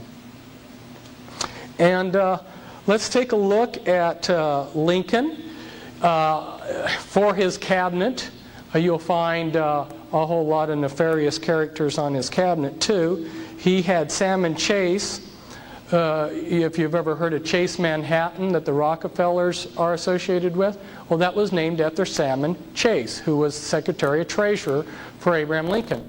Salmon Chase was instrumental while he was Secretary of the Treasury to bring in a graduated income tax, and he also created a national bank during Lincoln's administration, which later became a Federal Reserve. And just talking a little bit about how this all connects, you've heard of Shirley MacLaine. Well, she's of the Beatty family. Okay. Well, who was Lincoln's lawyer? When he was president, he had a lawyer who was named Bart Moore, and Bart Moore was of the Beatty Illuminati family. The cabinet of Abraham Lincoln was involved with a scam, involved with the Credit Mobilier, which ties back in with the Rothschilds and all these other people in Europe. Anyway, Lincoln's cabinet was caught in a scam where they were found to have cheated the taxpayers $23 million. Now, but our cabinets today are probably scamming worse. Lincoln had a secret liaison with King Leopold. And if you get into understanding the royalty in Europe, you'll find out that they're the 13th Illuminati bloodline. And he had twins, He had Ella and Emily, a pair of twins, from the daughter of King Leopold. Now, as advisors to Grant, there was a man called Jonas Mills Bundy. And Jonas Mills Bundy was advisor to President Grant, President Garfield, and Chester Arthur. Okay, well, who is Garfield? I mean, Garfield relates to all this too, because remember, we go back to John Brown and him being a Rosicrucian and everything. Well, Jonas Mills Bundy was of the Bundy Illuminati family, and he was these presidents' advisors, right? Well, Garfield was a descendant of a man named Hosea Ballou. Hosea Ballou was a high-ranking Freemason who went all throughout New England, and he should be a famous figure in American history because he did a lot, but you won't find him hardly anywhere. And you know, his presence is almost obliterated from history. But Hosea Ballou created the Universalist churches that were so active in New England. And one of the churches he set up, Joseph Smith Sr., who was Joseph Smith Jr.'s father, was a member of. Now, Joseph Smith Jr. started the Mormon Church. Joseph Smith Jr. came from a powerful occult family that belonged to a secret witchcraft fraternity, and in the town that they were in, they were called the Fraternity of Rodsmen. But anyway, as a cover, or as a front, they joined the Universalist Church. So you're beginning to see that there's all kinds of connections between these people. And then, of course, in the Bundy family, you see McGeorge Bundy becoming an advisor later on to Kennedy and Johnson. And you see Harvey Bundy, who was a Chief Supreme Justice, or no, Harvey Bundy was chief of the Manhattan Project to create the atom bomb. So there you see the Bundy Illuminati family coming into this. So here are some of the people from this time period. Louis Cass Pazur, he was a very powerful man during the Civil War time, but he's been obliterated from history. The Merovingians dynasty is the 13th bloodline, the Holy Bloodline, and you can read about it in the book Holy Blood, Holy Grail. And they believe that they're descendants of Christ, and they're also descendants of Lucifer, who, as they would say, are brothers. And one of the Merovingians, who was a secret crown prince of France, came over to this country, and his descendant Louis Cass Pazur then hired Leroy Springs' father, A.A. Springs. A.A. Springs, Louis Pazur hired Leroy Springs, and Leroy Springs' father, A.A. Springs, was the father of Abraham Lincoln. So that's how that all ties in. And you'll see more about the 13th bloodline, which happens to be in all of the royalty of Europe. All of the royalty in Europe are part of the Merovingian or the 13th Illuminati bloodline. I thought it was just kind of interesting, too. Grant's face and General Earl Wheeler's face, almost identical noses and frowns. I mean, it just amazed me. It didn't come out very good on the overhead, but almost identical faces. Kind of humorous. Well, talking about one more thing before I get to humor. Okay, I just made this up to talk to you a little bit. I can't go into the background of these bloodlines. I don't have time, but I can just hit on a few highlights. The top 13 Illuminati bloodlines, which maybe I should just mention here real quickly for you. Astor, Bundy, Collins, DuPont, Freeman, Lee, Kennedy, Onassis, Rockefeller, Rothschild, Russell, and Van Dyne, and then the 13th family, which is your holy bloodline. Those are your top 13 Illuminati bloodlines, and right up there along with them, and included in my book, were the Reynolds family and the Krupp family. And so if we look at these families, we'll see that they keep power and wealth by dynastic intermarriage, they maintain as low a profile as possible, and they use fronts for legitimacy. And these are some examples, the Collins and some of the blood that's gotten into them, and the Rothschilds. The Rothschilds have kept track of their genealogy. It goes all the way back to Nimrod, their secret genealogies. Now my co-author on my books, Cisco Wheeler, her father, Leo Wheeler, gave her a book of the Collins genealogy.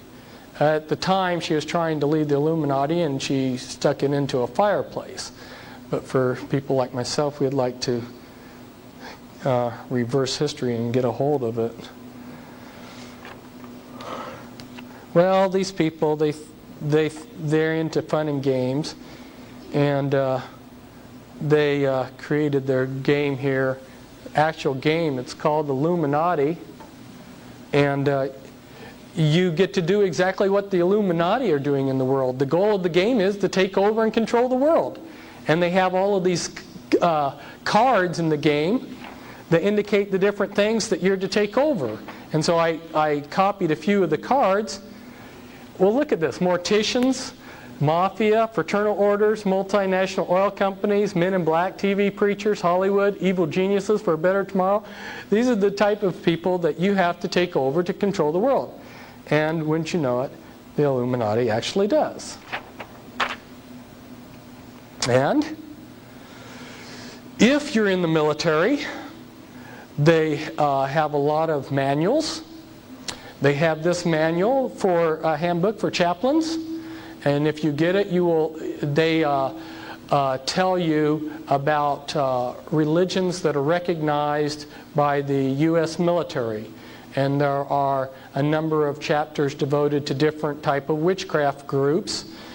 And one of these groups in there is the Church of Satan, which is recognized religion.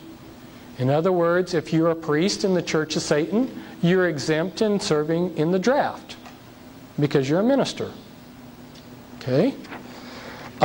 In this book, this chaplain's book, it's interesting because they talk about the priests within the witchcraft, and they tell you in this book that there are 3 levels in a witchcraft coven. I'm just saying that as documentation of the next thing that I'm going to show you,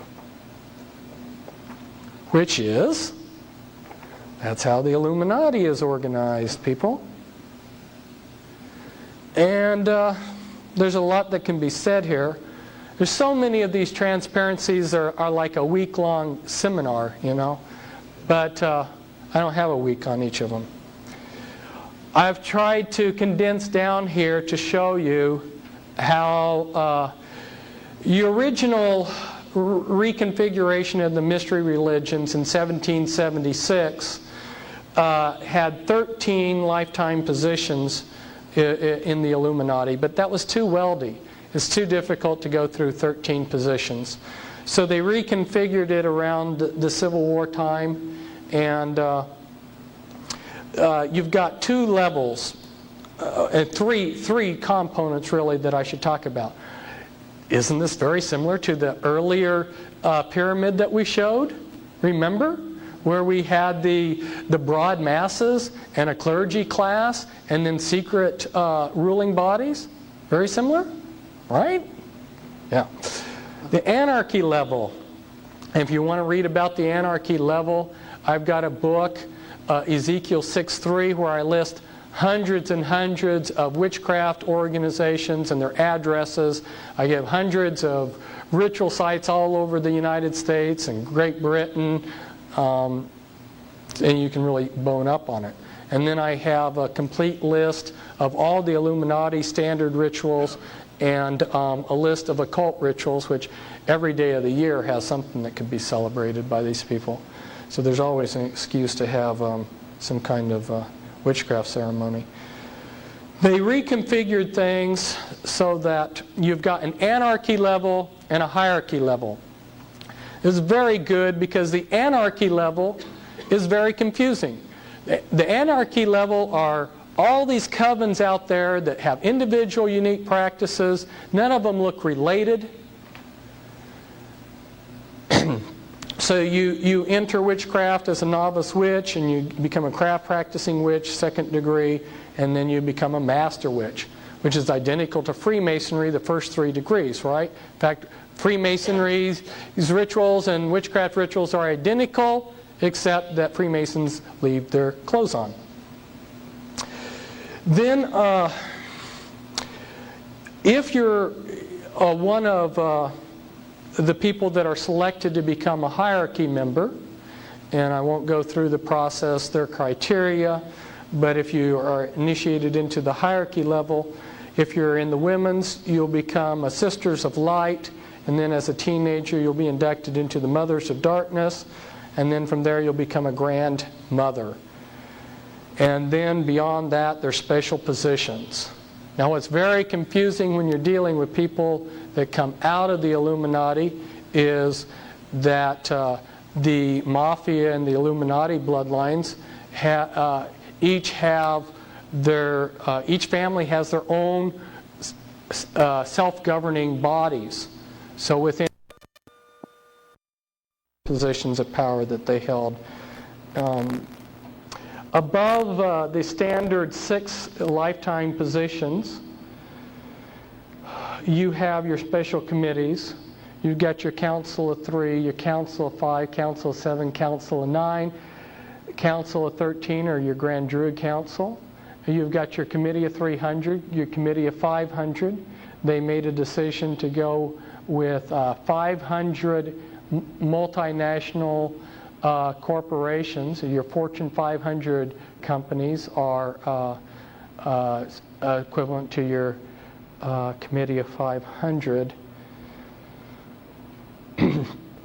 When I was trying to see how this related to your different orders that the Illuminati has set up, I watched the lives of some of these people, and although because they themselves, are keeping the secret, I couldn't come up to someone in the Order of Skull and Bones and ask them how it works. So I just studied their life and figured it out that way. And as I watched, I saw them go through basically about the same pattern as the system here, which first you'd be tapped to become a candidate in something like the Order of the Skull and Bones, which George Bush, by the way, is a member, as you know. And then your first position there is a knight. And then very soon, after your first year, you become a patriarch. And then from there you go into the leadership.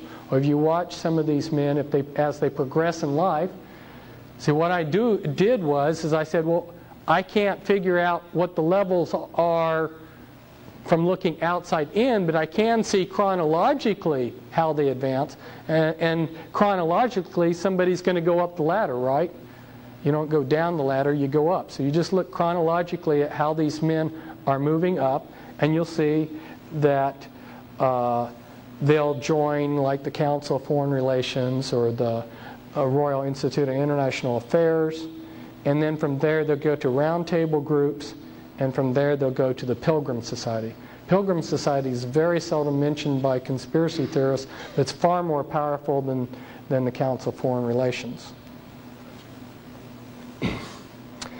And this is showing you some of the other relationships with some of these other things. The Illuminati itself, they are what's called Gnostics. They believe in a Babylonian dualism, but under their structure, or incorporated into their structure, is the Satanic Brotherhood. And within the Brotherhood, you'll find a 3-tiered thing again. You got your Black Brotherhood, the Red Brotherhood, and as you go up, your Great White Brotherhood. I've shown you the steps there for the OTO. the Illuminati works through a lot of organizations, and when you understand the mind control later on, you'll understand better. There's so much to tell you, and it's so hard to explain because it has to be explained in steps. But later, I may be able to explain to you how somebody in the Illuminati can operate at all of these different levels.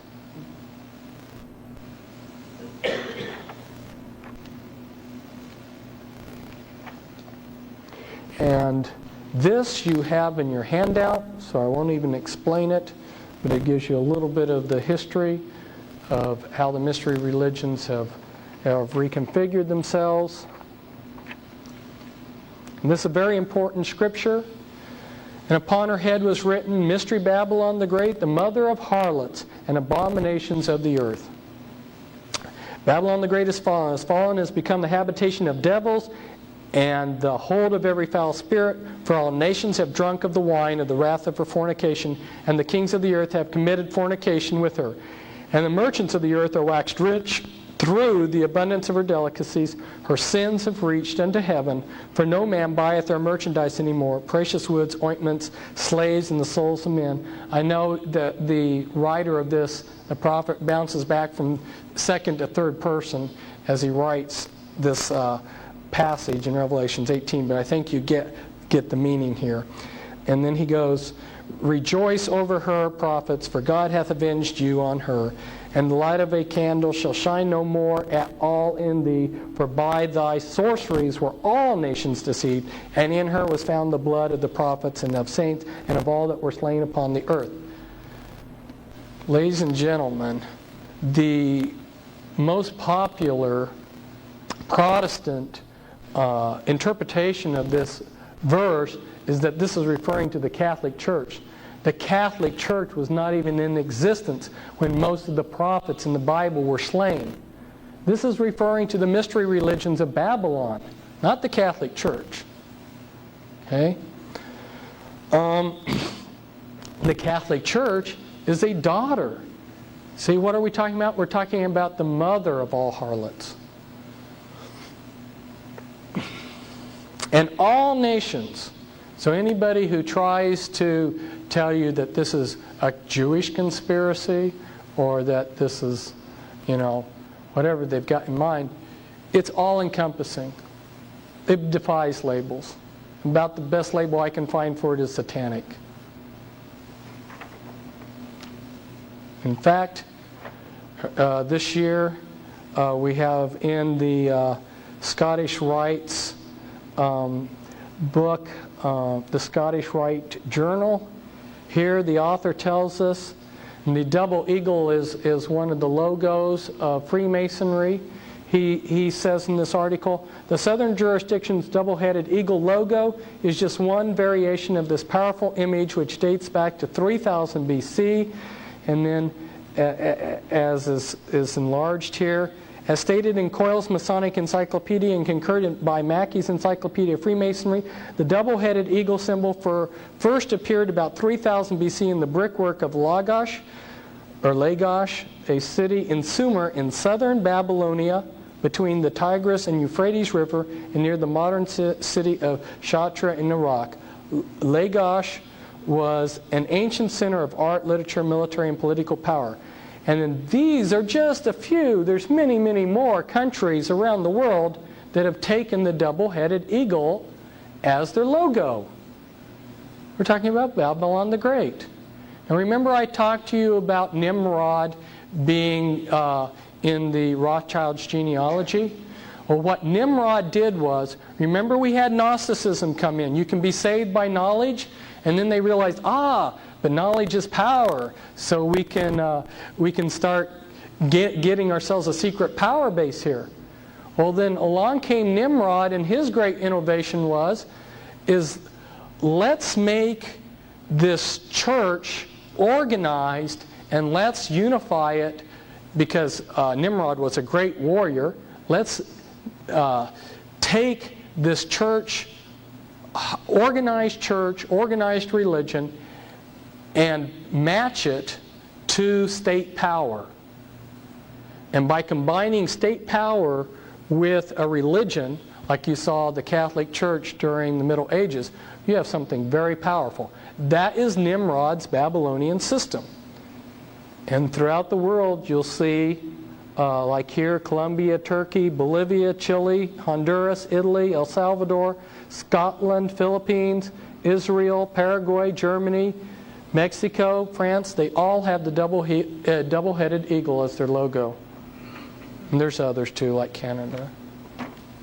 This I just threw up here to show you that in my writings, like in my Be Wise As Serpents books, I try to untangle the confusion that's out there. There are so many of these groups with similar names. You talk about the Knights of Malta. There's all kinds of groups with the name Knights of Malta. And then the Knights of Malta go by several different names, which some of these other groups also go by. So nobody who's out there that's exposing this world system, this conspiracy, has really untangled this for people. And there's a lot of confusion going on out there. And so in order to help people, I've done some of that, taken the trouble to try to unscramble it for people. This comes from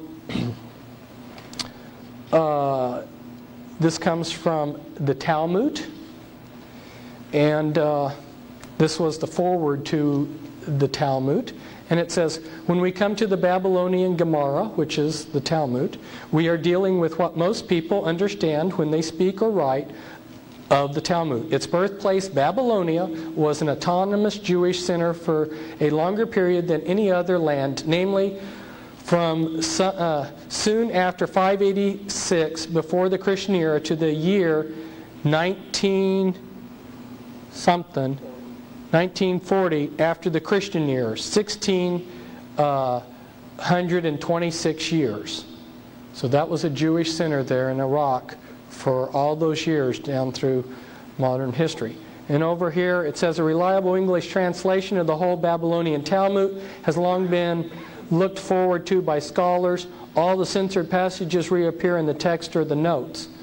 You see, when the Jews were in the Babylonian captivity, the mystery religions created a daughter organization of priesthood, which were called the Pharisees. It was a mystery religion, and they had a front, and they had the esoteric front, which looked good, and then they practiced their satanic rituals in secret, and that came from Babylon. And of course, they, like the Illuminati, they had wanted to keep their tradition secret for years, but they finally had to write it down. But there were a lot of passages that were censored out of the text that the public was allowed to see. And what this is commenting on is finally they're coming up with a translation that's going to give more of what the full Talmudic text says. This is the Jewish Encyclopedia. The belief in the magic power of the letters of the Tetragrammaton and other names of the deity seems to have originated in Chaldea, same area of Babylon. Chaldean magic, whenever then the Theurgic goes under the name Sefer or Kabbalah Zephyrah, induced Babylonian rabbis of the 4th century to create a calf by magic. And here it says, Gnosticism was Jewish in character long before it became Christian. And the whole dualistic system of good and evil powers, which goes back to Zoroastrianism and ultimately to old Chaldea, can be traced through the Gnosticism having influenced the cosmology of the ancient Kabbalah before it reached the medieval one. And it says, the Klepet, the medieval Kabbalah, are found in the old Babylonian incantations.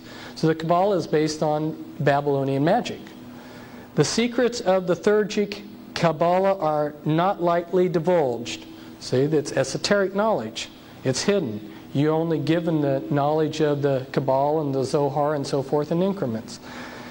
The whole system of conjuration of angels and demons by which the evil spirits were exorcised, even the magic sign or seal of King Solomon, known to the medieval Jews as the Shield of David, has been resurrected.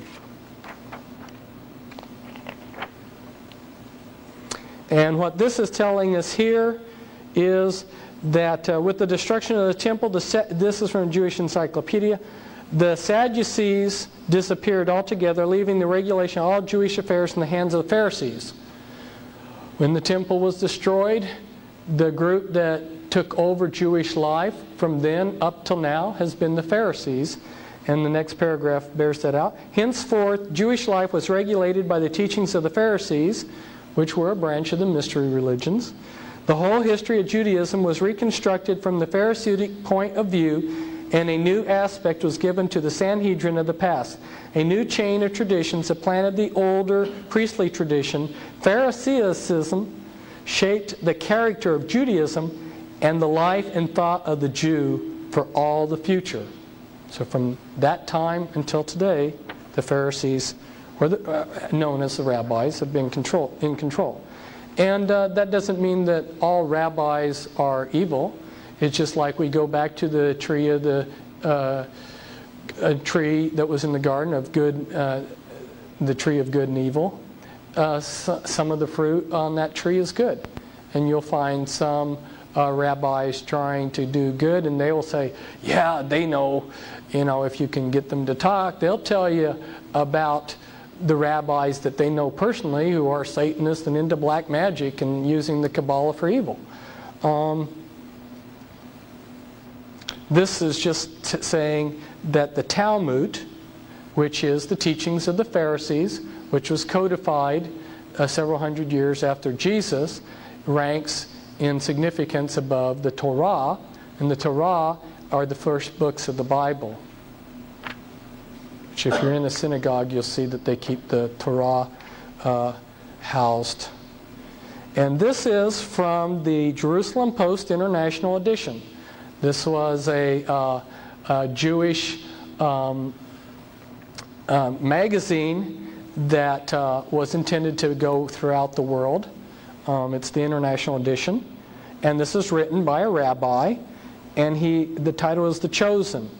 He says, countering Maimonides, who was a Jewish rabbi, the great medieval sage Rabbi Yehuda Halevi claims that simply being born Jewish is in itself a segula, a sign of privilege and uniqueness. Rabbi Yehuda Halevi divides the world into four realms, from the inanimate to the vegetation to living creatures to human beings. But above everything, God created the Jewish people, His own nation, charged with a certain mission on earth. Therefore, each person born a Jew is endowed with a special inyan Elohai, where we get the word Elohim, God, godly element. God doesn't make their distinctiveness dependent on religious observance. In other words, if you're born Jewish, according to this rabbi, you're divine.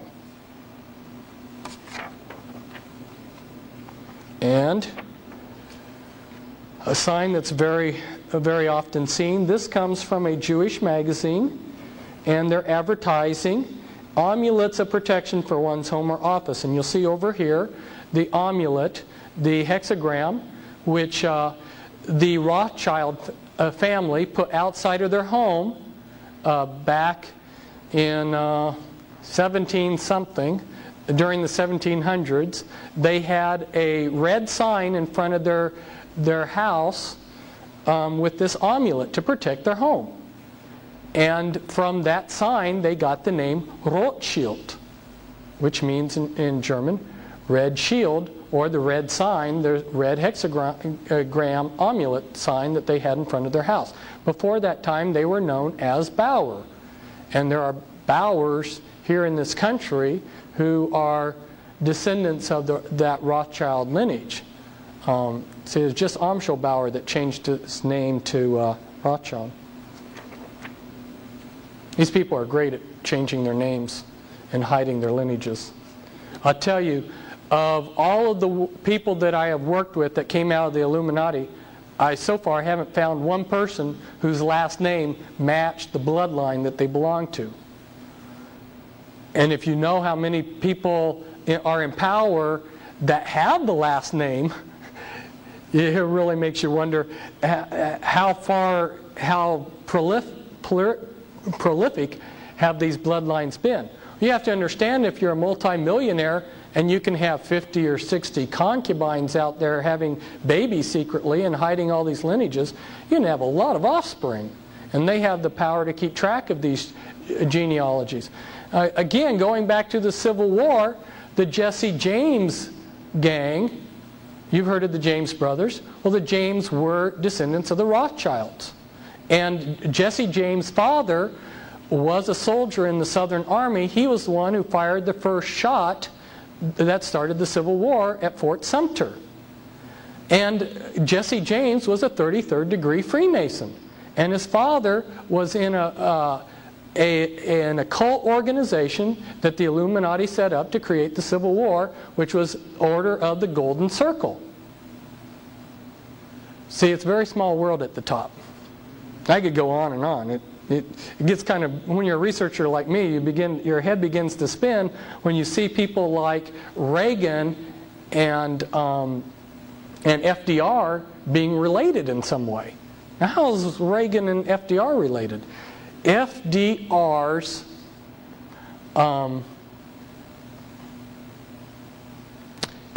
wife, help me out here. Eleanor, right. She was best friends. Her best friend was Ronald Reagan's mother. You wouldn't have known that there were any connection between a Republican president and a Democratic one, would you? I told you I was going to give you the keys to understanding how the satanic conspiracy is operated in secret worldwide. Remember, we've got a hidden front. We have a front religion. Satanism always operates through fronts. So what did they do? They had an esoteric or a common religion for the common people. And they can worship sticks and stones and whatever they want, lizards or whatever they want to worship. And then the priesthood will worship something more intelligent, and then the people in the inner circle worship Satan. If you go all around the world, you'll see this is the key to uncovering satanic worship all around the world for all of history. The 5 interlocked concepts. All of these concepts are represented in the occult world around the world by snakes. The light bearer, gaining wisdom, the search for wisdom, sun worship, represented by snakes, the Kundalini force, and the regenerative principle, which is phallic worship. They're all represented by snakes, and they're all interchangeable for each other. If you go into certain Masonic rites, when they're talking about sex worship, they also believe that they're worshiping Lucifer when they're doing that. They're interchangeable. And I put this down here too because all around the world, in Babylon, ancient Babylon, in Switzerland, in India, in China, you'll see the caduceus used in the ancient world. That's a symbol for Gnostic dualism. Remember, the snake represents wisdom? Well, in the Illuminati, your good deeds must balance your bad deeds. So some of your greatest philanthropists are your greatest Satanists, because their good deeds must balance their bad deeds. Of course, their good deeds are usually self-fulfilling. One of the things that shocked me when I went in, and I had no axe to grind when I went in to understand how the world's run and who's in this conspiracy, I didn't care what I found. I just wanted to find the truth. I discovered that the Scottish element is just as strong as the Jewish element. It was rather shocking. And so I got this clan map of Scotland, and I highlighted some of the clans that you'll find members in the Illuminati. And here we've got the Mackenzies, who you'll find are very prominent in Freemasonry. And then you come over here and you'll find the Morgans and the Mackeys. Well, you've all heard of Morgan Guarantee Bank. And you come over here to the Sinclairs. The Sinclairs are Merovingians. They're of the top 13 Illuminati bloodline, and they were given a hereditary position to rule Freemasonry. And then you come down here, you got the Murrays and the Sutherlands, and they're very prominent in Freemasonry. And then here's the Mackenzies again, and the McDonalds. You'll find the McDonalds are a prominent Illuminati family, and like Bilderbergers and people like that. And you come down here, more of the clan. You find the Shaws and the Grants, both Illuminati bloodlines. Douglases, Stewarts. Some of the Stewarts are in the Illuminati and good friends with the Rockefellers. Let's see, you've got the Clan Donald here. You've got the Kennedys down here. That's one of the top 13 Illuminati bloodlines. You've got the Campbells. The Campbells, another Illuminati Masonic thing. Cameron, that's one of the primary early programmers for the Illuminati was Ewan Cameron. He was Scottish, came over from Scotland. In fact, he would call his patients Lassie. And there's some others there. It's kind of hard to see, but you got the idea. That was a shocking thing for me to find out that the Scottish participation in this is so powerful. And I began to realize why they called it the Scottish Rite. And if you look at the Ku Klux Klan, it's based on Scottish Celtism. And it was created by several different Celtic secret societies, which I don't have time to go into. The Illuminati also helped them out. Now a lot of people don't believe that there's such a thing as satanic ritual abuse, so I pulled this one out. It's in a museum. In the Illuminati, you're constantly having to make oaths to Satan, and you sign them in your own blood. This is a document, and it's in French, and the oath goes to Satan: to give you my body and soul, my life is holding it from you, having dedicated it forever without any will to repent. And this is one of the most secret buildings that the Illuminati has in the world. And I'm now going on tour to expose it. Happens to be in this little town of Muno, near the Belgium-French border. It's the Mother of Darkness Castle. Inside this castle, which has big doors, and you can't see it, this is just the entrance. This is just the gate, and then you go down a road to get to the castle. Okay. At the castle, you'll come to big doors, and once you go in it, there's a cathedral inside the castle, and then there's these big slate gray floor, and in the ceiling of the cathedral are 1,000 points of light. Now you know when Clinton says 1,000 points of light, or Bush, what he's referring to. It's this Mother of Darkness castle. Okay. Down in the basement, underneath the first floor, there's a secret floor that's down, which only special people are going to get down into it. Down there are rituals held every day. They bring in infants. Infants are pure and innocent.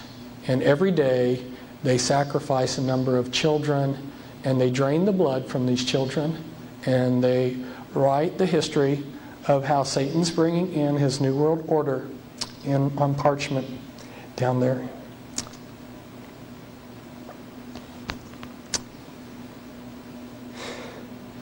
For those of you who have studied Holy Blood, Holy Grail, and know something about the Merovingians, you'll find out that one of the secret organizations that they created in the last century was named after this monastery here. The Priory of Zion was set up by the 13th bloodline to protect their bloodline, so that they can bring in their Antichrist, because they believe that they're descendants, blood descendants of Christ in the house of David. And one of their primary stomping grounds was this little area here. Just outside of Muno is this castle, Chateau Amorois or something. It means the Castle of Kings, which is kind of misleading because only mothers of darkness. Only women go in there. Very seldom do men go into this castle. They do their Kabbalistic path workings there in this castle. They'll fly mothers of darkness from all over the world for high-level rituals there. But anyway, just about 4 miles away, the scale here is very small. So there's only 4 or 5 miles here between. This is Abbé d'Orval right here, and there was a King Dagobert the Fourth who was killed. He was one of the last great Merovingians, and you'll see his skull in a little bit. And he was killed near here in this area hunting. And then the Merovingian dynasty, after he was killed, sort of went into hiding. The Catholic Church for a while tried to subvert it, and Dagobert I has been eliminated. Am I getting it correct? Is it the third or the fourth? Anyway, what's interesting is if you look in the lineages of the kings, that number is left out in European history. And as you get kings, you go 1, 2, 3, 4. So if the third one or is missing, something wrong with history. But they tried to erase him out of history. The Catholic Church did, because the Catholic Church at that time was in competition with this Illuminati bloodline. This monastery here is where Peter the Hermit set out, and the Merovingian dynasty created the Crusades because they were the house of David. They weren't real Christians. They were actually a witchcraft, Kabbalistic practicing lineage that wanted to regain possession of Jerusalem and the treasure in Jerusalem. And they sent out Peter the Hermit from this monastery, and he was a dynamic monk who preached all over Europe and got the Crusades started.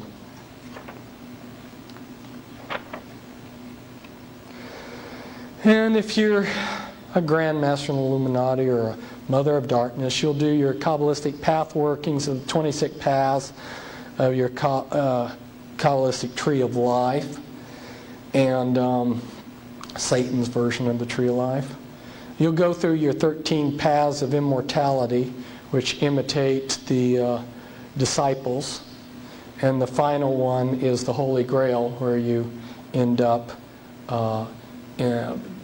committing what's called vampirism, where you end up becoming addicted to blood, because during the rituals, the people that are killed are in a high state of excitement, and there's a substance which is secreted into the blood, which makes a person excited, like adrenaline. And when you drink blood of people that have been ritually killed, it gives you a high, and you become addicted to that high, which is why Al Gore carries a suitcase full of vials of blood. But anyway, if you're an Illuminati adept, you'll be trained in these various things. It's very eclectic. As Christians, we think of, this denomination, that denomination, and if I'm Baptist, I wouldn't go to a Presbyterian church or something. In the mystery religions, anything that's esoteric and magic, they learn. They want to know it all. So going back to the elements of the world system, and I told you I was going to show you some of how those elements are controlled, and those elements then in turn control the entire global system. The first real scientific political scientist, so to speak, the father of political science, Machiavelli, who wrote The Prince in circa 1515. And just read a couple of these to give you an idea. And as people who have been to West Point probably, I'm probably at his time when he was at West Point, they did the same thing. This was required reading for us. Sample of Machiavellian advice to political rulers. Rulers should defend powerful neighbor countries and weaken the stronger neighbor countries. By setting up protectorates and weakening the strong, a successful divide and conquer strategy is achieved. A ruler must not mind incurring the charge of cruelty for the purpose of keeping his subjects united and faithful, for except for a few exceptions, he will be more merciful than those who, for excess of tenderness, allow disorders to arise which injure the whole community. Men have less scruples in offending one who makes himself loved than one who makes himself feared. Love is broken whenever it serves selfish men's purposes, but fear is maintained by a dread of punishment which never fails. Still, a ruler should make himself feared in such a way that if he does not gain love, then he at any rate avoids hatred. So the Satan inspired, when you read the prints, I can see nothing but Satan inspiring the work as to how to create political science in order to scientifically control the world. Oop, long stack. And so, here's how they do it. In the United States, here's the political process. And this was in my Be Wise As Serpents book, but I found that it was rather unintelligible unless I took the time to sit down and really explain it. And again, we can only go through this very briefly. But the way it would work is at your high level, within the Illuminati and within various groups, we've got decisions that are made. Those decisions are transmitted down to the national level. Okay, on the national level, we've got a group called MJ12, and they're Majesty 12, Majestic 12. The code that's stamped on their paperwork is MAGIC, M-A-G-I-C. It's got a double meaning there, doesn't it? And this goes back to Plato. Plato, who's a very important person in the occult world, said that countries should be ruled by these wise men. And Sir Francis Bacon, and I love to spend all the time to explain how this all fits together, but I don't have the time. But Sir Francis Bacon, who wrote The New Atlantis, Sir Francis Bacon was very instrumental in this country being settled, and his actual book was called something about the Rosicrucians, but the title got changed to The New Atlantis. He discusses in there about how these wise men are to rule. It's Plato's idea, just rewritten. And then the Illuminati's updated it to what we call the study group, or the MJ12. And MJ12 originally had 3 groups of 6 men. It had 6 men from the Jason. It had 6 men, from the executive committee of the Jason Society. It had 6 men from the executive committee of the Jason Group, and then it had men in key positions in the government, such as head of CIA, National Security Council, FBI director, and then it had a head over it. So it had 666 and a head over it. In Reagan's administration, I think it was that they upgraded the group to 40. But this group has gone under a whole long list of code names. I list some of them in my Be Wise As Serpents book, which by the way isn't back there. It's out of print. PL40 is one of the code names of this group.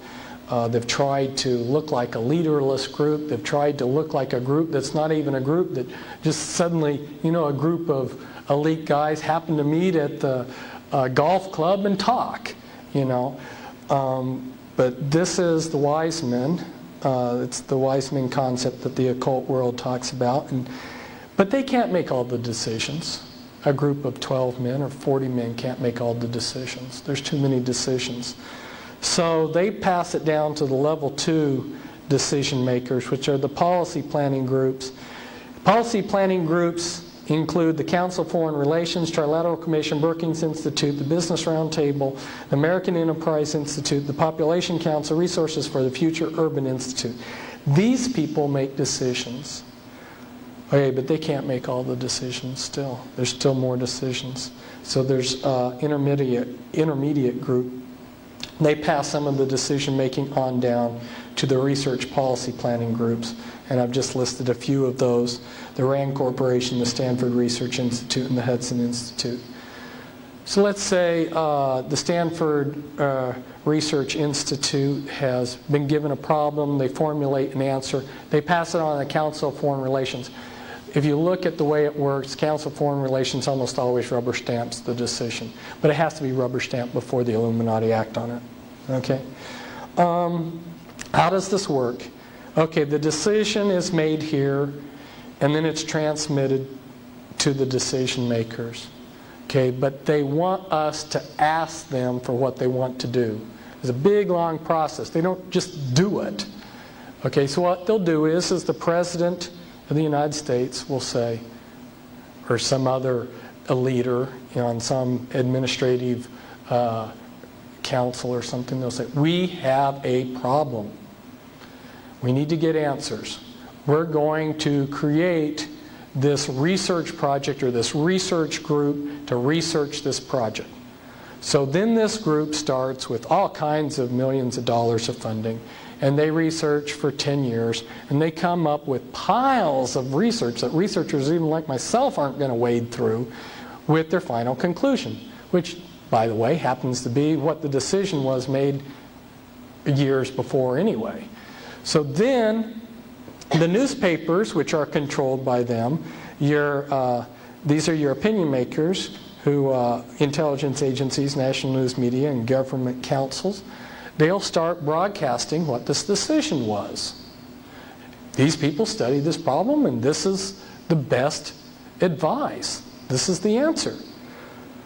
So, and then they'll even get a few of their people, their lackeys, that make it look like the grassroots are in favor of this. So the newspapers are promoting it, a few people in the grassroots are promoting it, and they pass the legislation and it becomes law.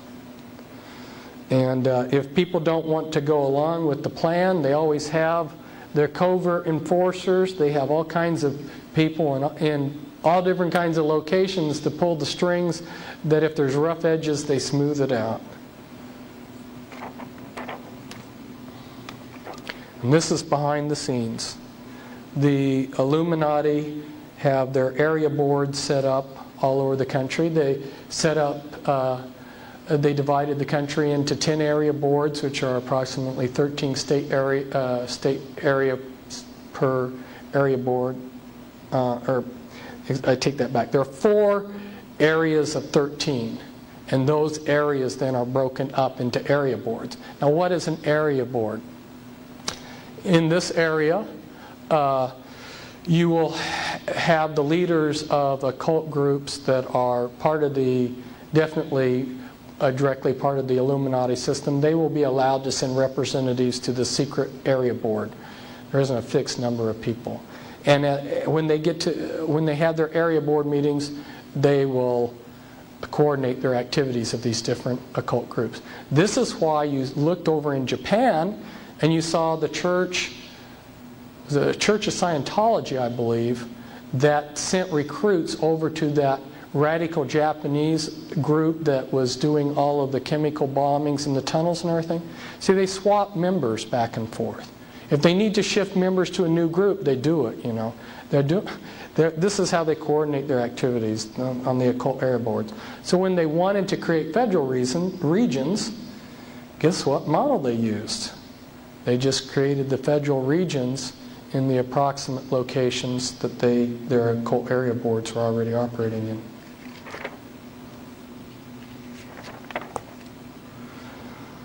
Okay, that was the political side of things, which was the state or the order. And if we go in and look at the financial element in the world system, how is that controlled?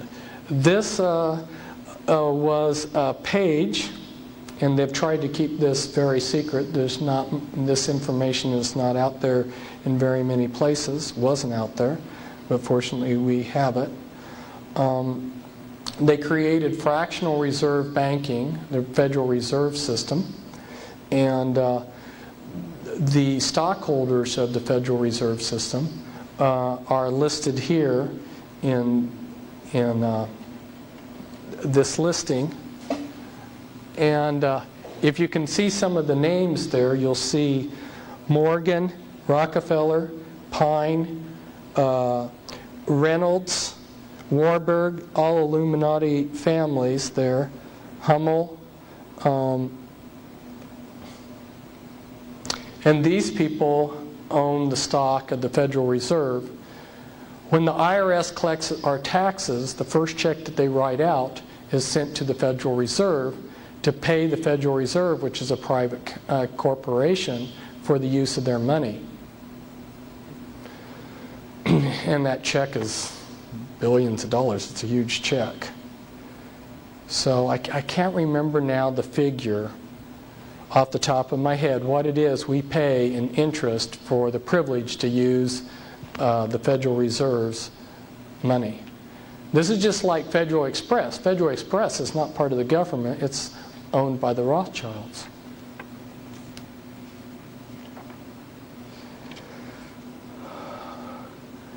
Again, this is another thing that I can't go into due to time, but want to show you just the basic concept that the Illuminati families, some of them are your leaders of your crime organizations, and then they network in with all your other organized crime.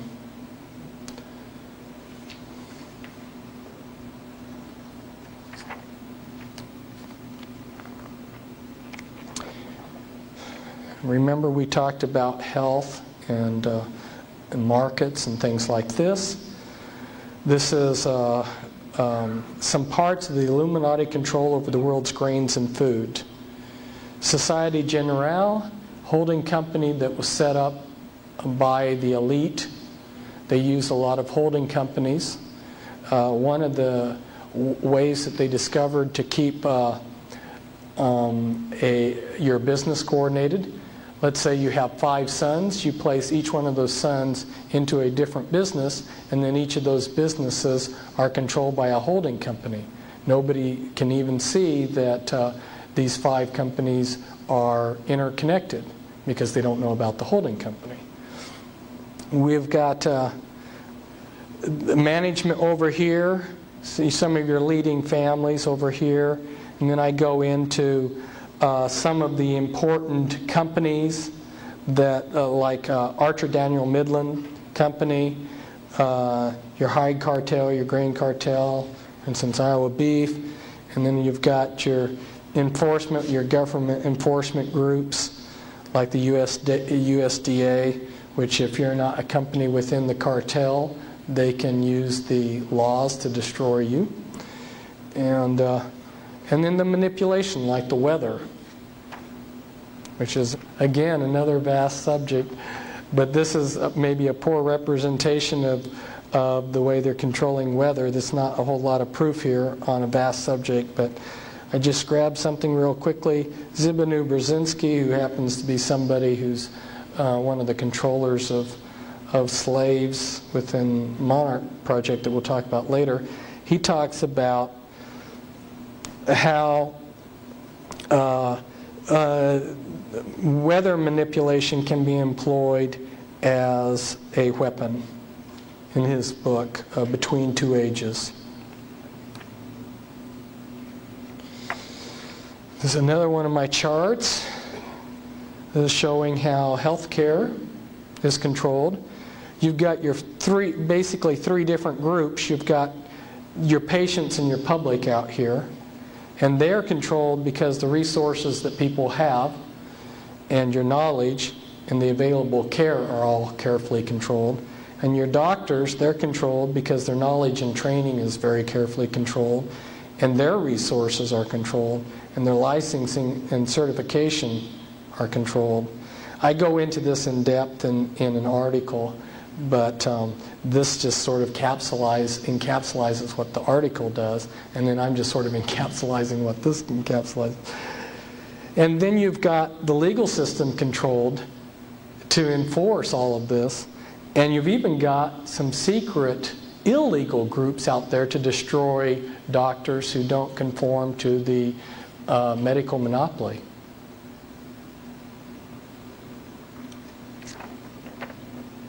Very powerful. This is Illuminati control Illuminati and mob control of Hollywood. You got your mafia and Illuminati councils. One of your main groups there for control was Music Corporation of America, which controlled the American film industry and had a monopoly.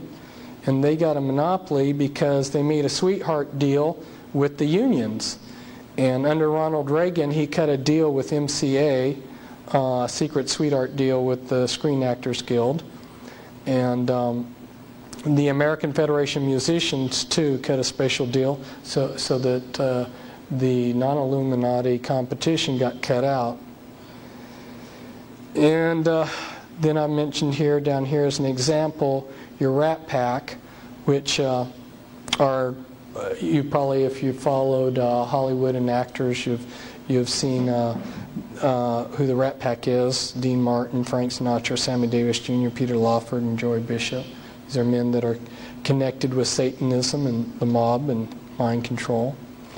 And talking a little bit about how the Illuminati families tie in genetically with some of these, and just giving a little sampling here of some of the leadership of some of these companies. I mean, this could just go on and on. If you look at the leadership of some of these companies, some of these groups that are controlling Hollywood, you'll see the Illuminati presence there. Like 20th Century Fox Board of Directors was Illuminatus William Randolph Hearst Jr., and with a director, Malcolm McIntyre, who was also an Illuminati. Okay, there's your top bloodlines.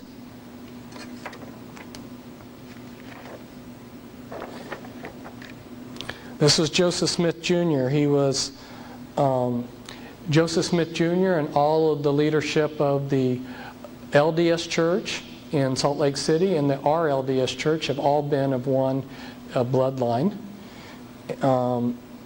In fact, their present leader, Gordon B. Hinckley, I believe is a Merovingian descendant through Nathaniel Hinckley. And that goes back to the Plantagenet family, who were Merovingians. Joseph Smith Jr., these were his magic amulets that he carried. This was a pouch that he had for his magic parchment. This was a serpent's cane, or a staff that he had, a ritual staff that Joseph Smith had. And this was his ritual athema that he had, and the ritual inscription on it.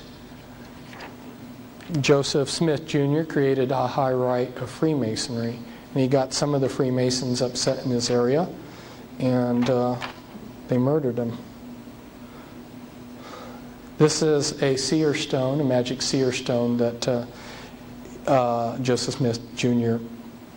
had, and another pair of magic parchments that Joseph Smith used that were his, that were passed down generationally. And this is Brigham Young with his Masonic pin there. And these people are the Merovingian dynasty and the tribe of Dan. You'll find out that when the Mormons got started, they created a secret group called the Danites, which were assassins to keep their opponents, kill their opponents. And here's Dagobert's skull, and it's preserved in a convent. And this was St. Clair, who was at one time the leading Merovingian, or the head of the Priory of Zion, which in French is something like Peu de Zion. I don't speak French, so.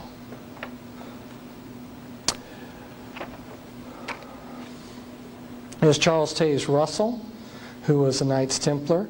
Charles Taze Russell, who started the Watchtower Society of the Jehovah's Witnesses, ritually murdered by the Illuminati on Halloween, has his ashes protected below a pink granite pyramid made from the sacred enchanted rock mountain at a special, or at a sacred site 18 miles north of Fredericksburg, Texas. The pyramid is in a cemetery in what was Allegheny, Pennsylvania, now Pittsburgh, Pennsylvania. and he had the Knights Templar logo on his pyramid that his ashes are buried under. And talk about really wanting nobody to desecrate his remains. They used barbed wire as rebar in the concrete foundation. If you've ever poured concrete, you know what rebar is. Well, they used barbed wire for rebar to make sure nobody got through to his ashes. And the problem with Freemasonry isn't just with the Jehovah's Witnesses or the Mormons or their founders or some of the other groups, but a lot of groups are tied back in, as this is a stained glass window showing the upside down pentagram. And this is in West Virginia. This is a Church of Christ, a couple Churches of Christ, with a strange form of a Masonic logo. This is some of the Astor Illuminati members, and I don't have time to go into the members of these families. I might just briefly comment on one. That's John Jacob Astor I. Came over from Germany. The Illuminati gave him a concession to operate drug smuggling. There had been fur trading going on in North America for several centuries. Remember, Columbus came in 1492 and people started trading furs with the Indians soon after that. Well, he came to the United States after the Revolutionary War. Within a matter of just a few years, he had a total monopoly over the entire fur trade in North America. How do you do that?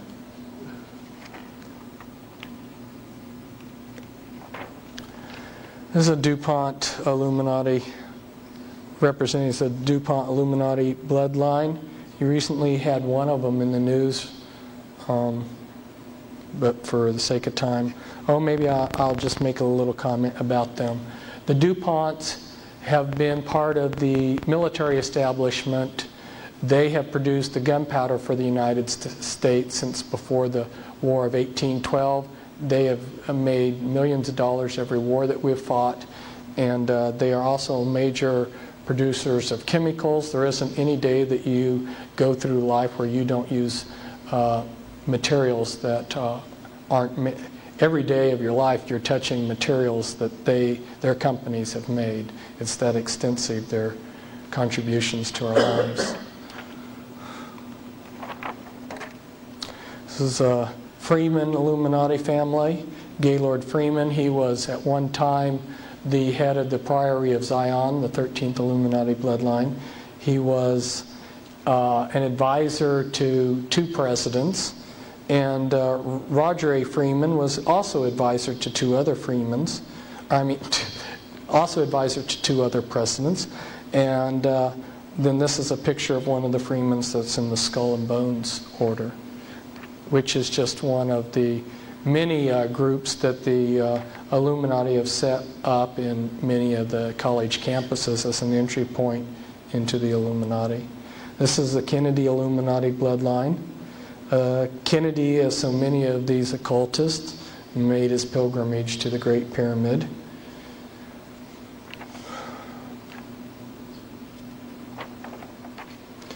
And one of JFK's girlfriends was Jane Mansfield, who was a member of the Church of Satan.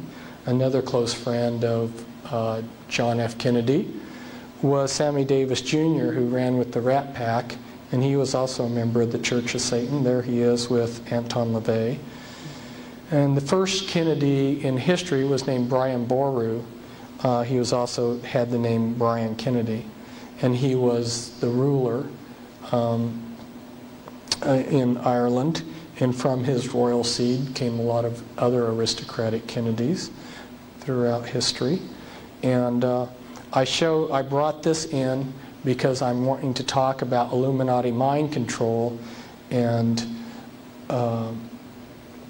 I think you're seeing different alters here, different personalities here, as she was the first presidential model. that they allowed in public. This is a little bit of the Onassis Illuminati bloodline. The Li Illuminati bloodline, a very ancient aristocratic bloodline in China. Li Ka-shing is a billionaire in Hong Kong, has a television network that covers Asia, has a lot of holdings in Canada.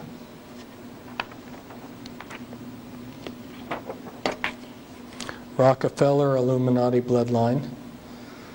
And Winthrop there was reported to have the largest porn collection in all the world. He was gay and homosexual, and is one of the big money bags behind Clinton, besides Pamela Harriman. And this is, you can pronounce his name Guy de Rothschild or Guy de Rothschild, if you want a more French pronunciation, Guido.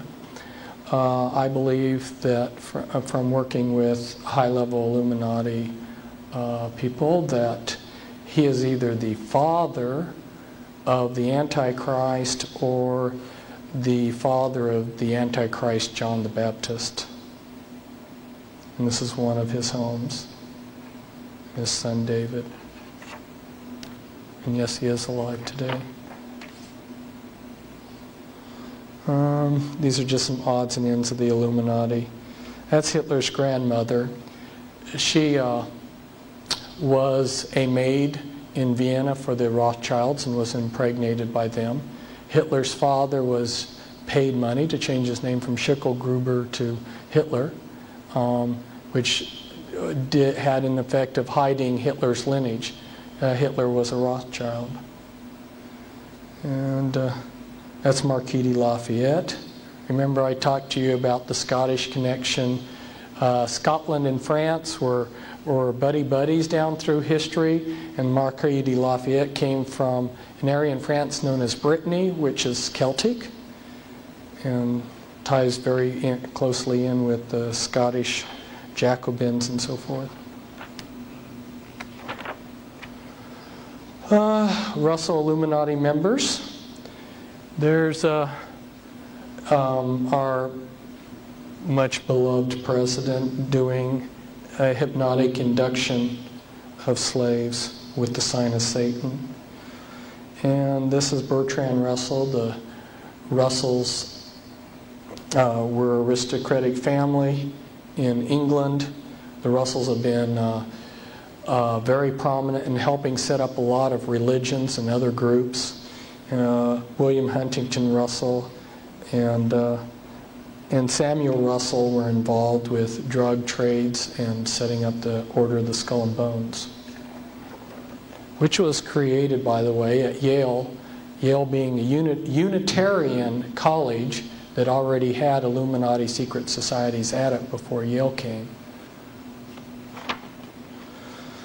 Well, it's very hard for people to see that there's a conspiracy because everything's so broken down on our level into tiny pieces.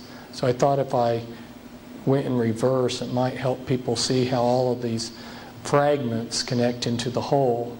You've got different Illuminati goals that are set, and then those goals are broken down into further goals, and then they take all of their different groups throughout the world system and have them participate in different ways. So like, let's say the objective is Illuminati authority. Okay, A, know everything about people, Big Brother. So they've got 9 beast computers which are tracking all people. People are tracked from the cradle to the grave.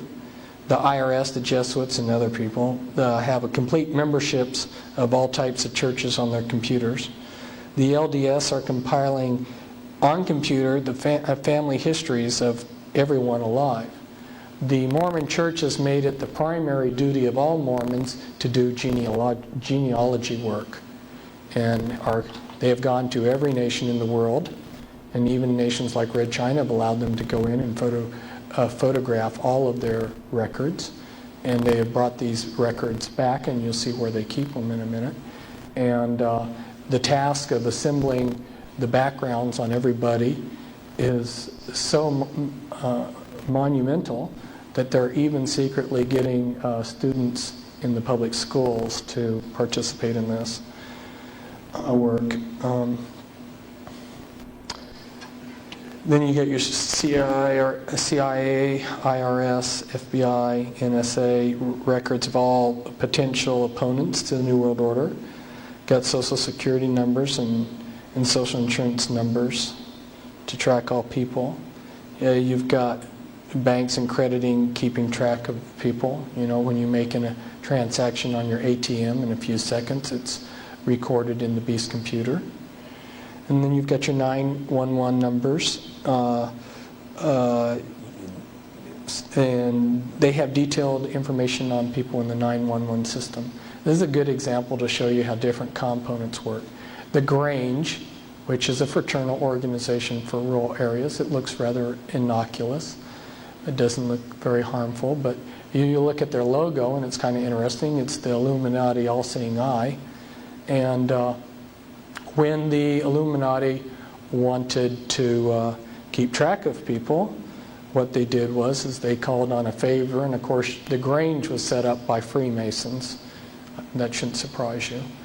They're sort of the glue that hold this all together, the Freemasons. And the Grange was this good rural group, fraternal group, that did the legwork to get the 911 system brought in. Well, no one would see a conspiracy taking place with all these different little groups, and that may be the only thing that they used the Grange for quite a few years.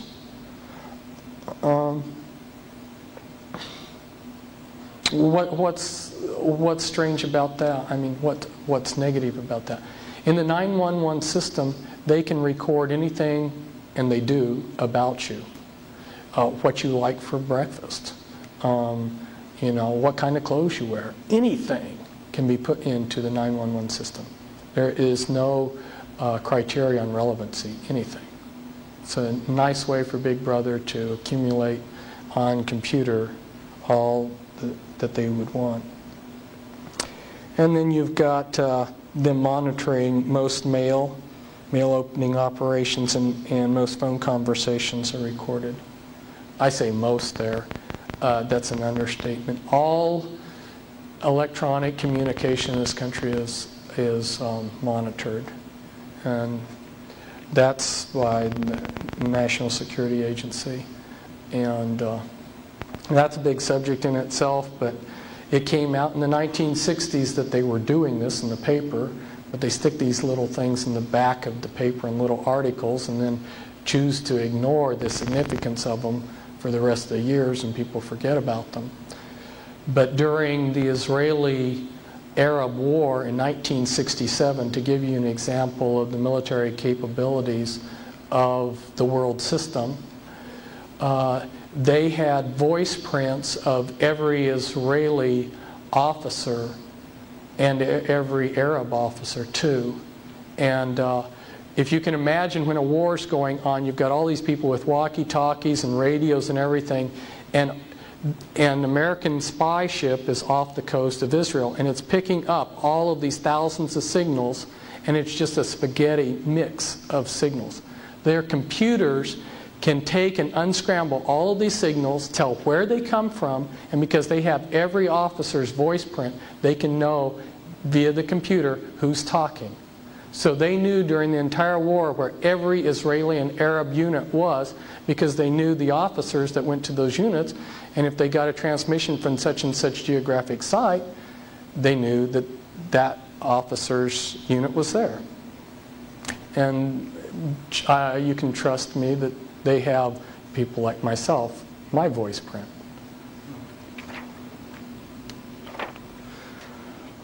This is where the Mormons store the genealogical records of the world. I wonder what else is down in this big thing. It's under a granite mountain that can survive any kind of nuclear holocaust imaginable. What else does the Illuminati have down there? These I'm just going to flash up real quickly. A couple more Illuminati objectives that I've broken down for people. These were in my Be Wise As Serpents book. Illuminati have had plans, and they have several organizations which may, in the end, I may discover are all the same thing. And they've printed a lot of these plans. So you've had these books coming out over the years that have revealed to us a lot of what they're going to do. And you go in and you read H.G. Wells' books like The Open Conspiracy and the New World Order, the World Order and the Modern Utopia, and he describes to a T a lot of the things that are happening. In fact, they made a movie of one of his books. He wrote a book, The Shape of Things to Come, and they made a movie of it. And it showed that in the future, the New World Order, and they call it the New World Order, bombed Iraq with fleets of sort of Delta Wing type planes. Well, what did we see during the Gulf War? Exactly what he predicted back in 1938. Exactly to a T. And I'll show you in the movie somewhere when we get to it. I threw this in as a sample. You read through these people's stuff and it'll blow you away, because here in Manly P. Hall back in 1972, and then you go back and look at what Jefferson was writing. Thomas Jefferson was one of the Illuminati. And then you look at Clymer's fundamental laws back in 1916, and they're predicting NAFTA. Clymer was saying that the capstone would be placed on the Illuminati pyramid when Mexico, United States, and Canada peacefully merged. And they had to be peacefully merged because there was an occult significance to that. So by debriefing people that have been high up in the Illuminati and been in on planning sessions and heard things of what were going to happen. I knew the Bosnian conflict was going to happen. I knew they were going to blow up a federal building like in Tulsa. I knew a lot of these things. And here's a photograph off of that movie, The Shape of Things to Come, which was H.G. Wells' book. And guess what their logo was? It's the winged sun disk, which is an Egyptian magic symbol, which is used by Charles Taze Russell, who started the Watchtower Society, is used by the Theosophical Society, and is used by Aleister Crowley on his material, who is a Satanist. So winged sun disk, the satanic Egyptian hermetic symbol, will be according to H.G. Wells, the symbol of the New World Order. By the way, who was H.G. Wells? Well, he was leader of the Fabian Society, Fabian Socialism, and he is also a Freemason. In fact, one Masonic book says that he's one of their best prophets. And I don't have time to go into this either, but they've had their great minds thinking on how to set up this cover government so that the people feel like they're governing themselves when they'll be ruling from behind.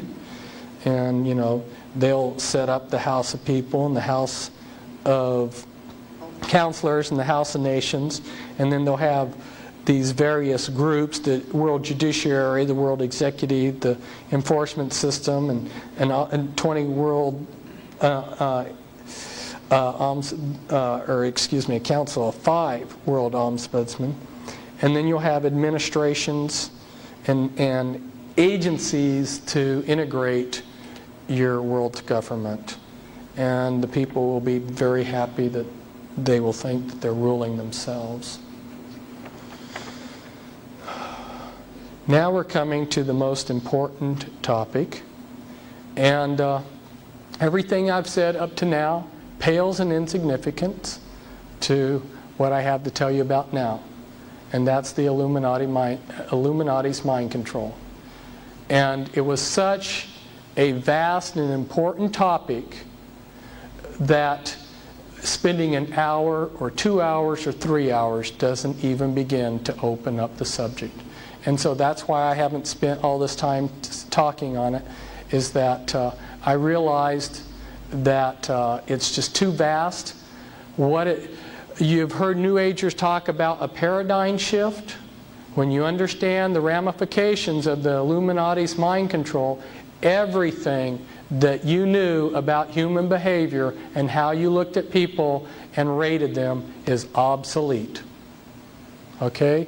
And it's taken me years for the impact of this mind control to be worked through me to where I can really appreciate, because I want to go into denial too sometimes about the ramifications.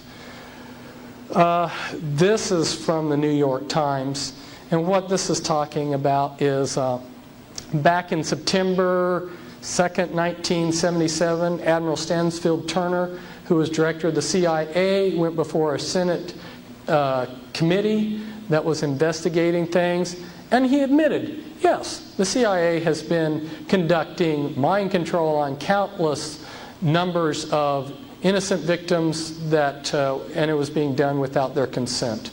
And he even explained some of how it was being done. Yes, hypnosis and drugs and electric shock.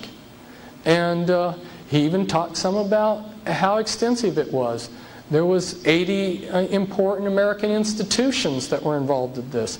40 medical colleges, all these universities, yes, they were all cooperating with the CIA in this mind control. But even though he admitted this, one is a little of it came out then in the New York Times here, but about MKUltra.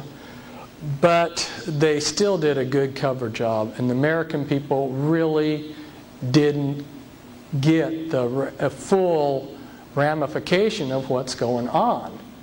The public still doesn't know. They don't have a clue. And the Christian people don't either. And until people understand how they're doing this mind control, you're wasting your time to create an organization to fight the New World Order, because they'll be infiltrated, and Satan will take what you're doing for good and deflect it for evil.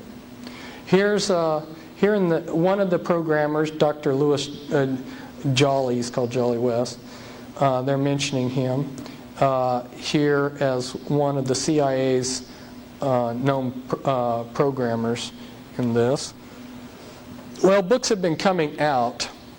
I started exposing the Illuminati's mind control with trepidation back in 91, and in 92 I came out with a monograph on it, and then last year I came out with a book, which is a guidebook, an illustrated guidebook, and then this year I came out with a full-blown expose, which is volume 2, and it's the Illuminati formula used to create an undetectable, total mind-controlled slave. Why did I have such a long title? Because it is totally undetectable when it is functioning correctly, and it is total. It controls the person's entire mind and their body. It is a group package. The reason that this mind control is so powerful is because they have taken every possible type of mind control and combined it in an extremely sophisticated package. So if you listen to these CIA people, they'll sit there and they'll say, well, yeah, we tried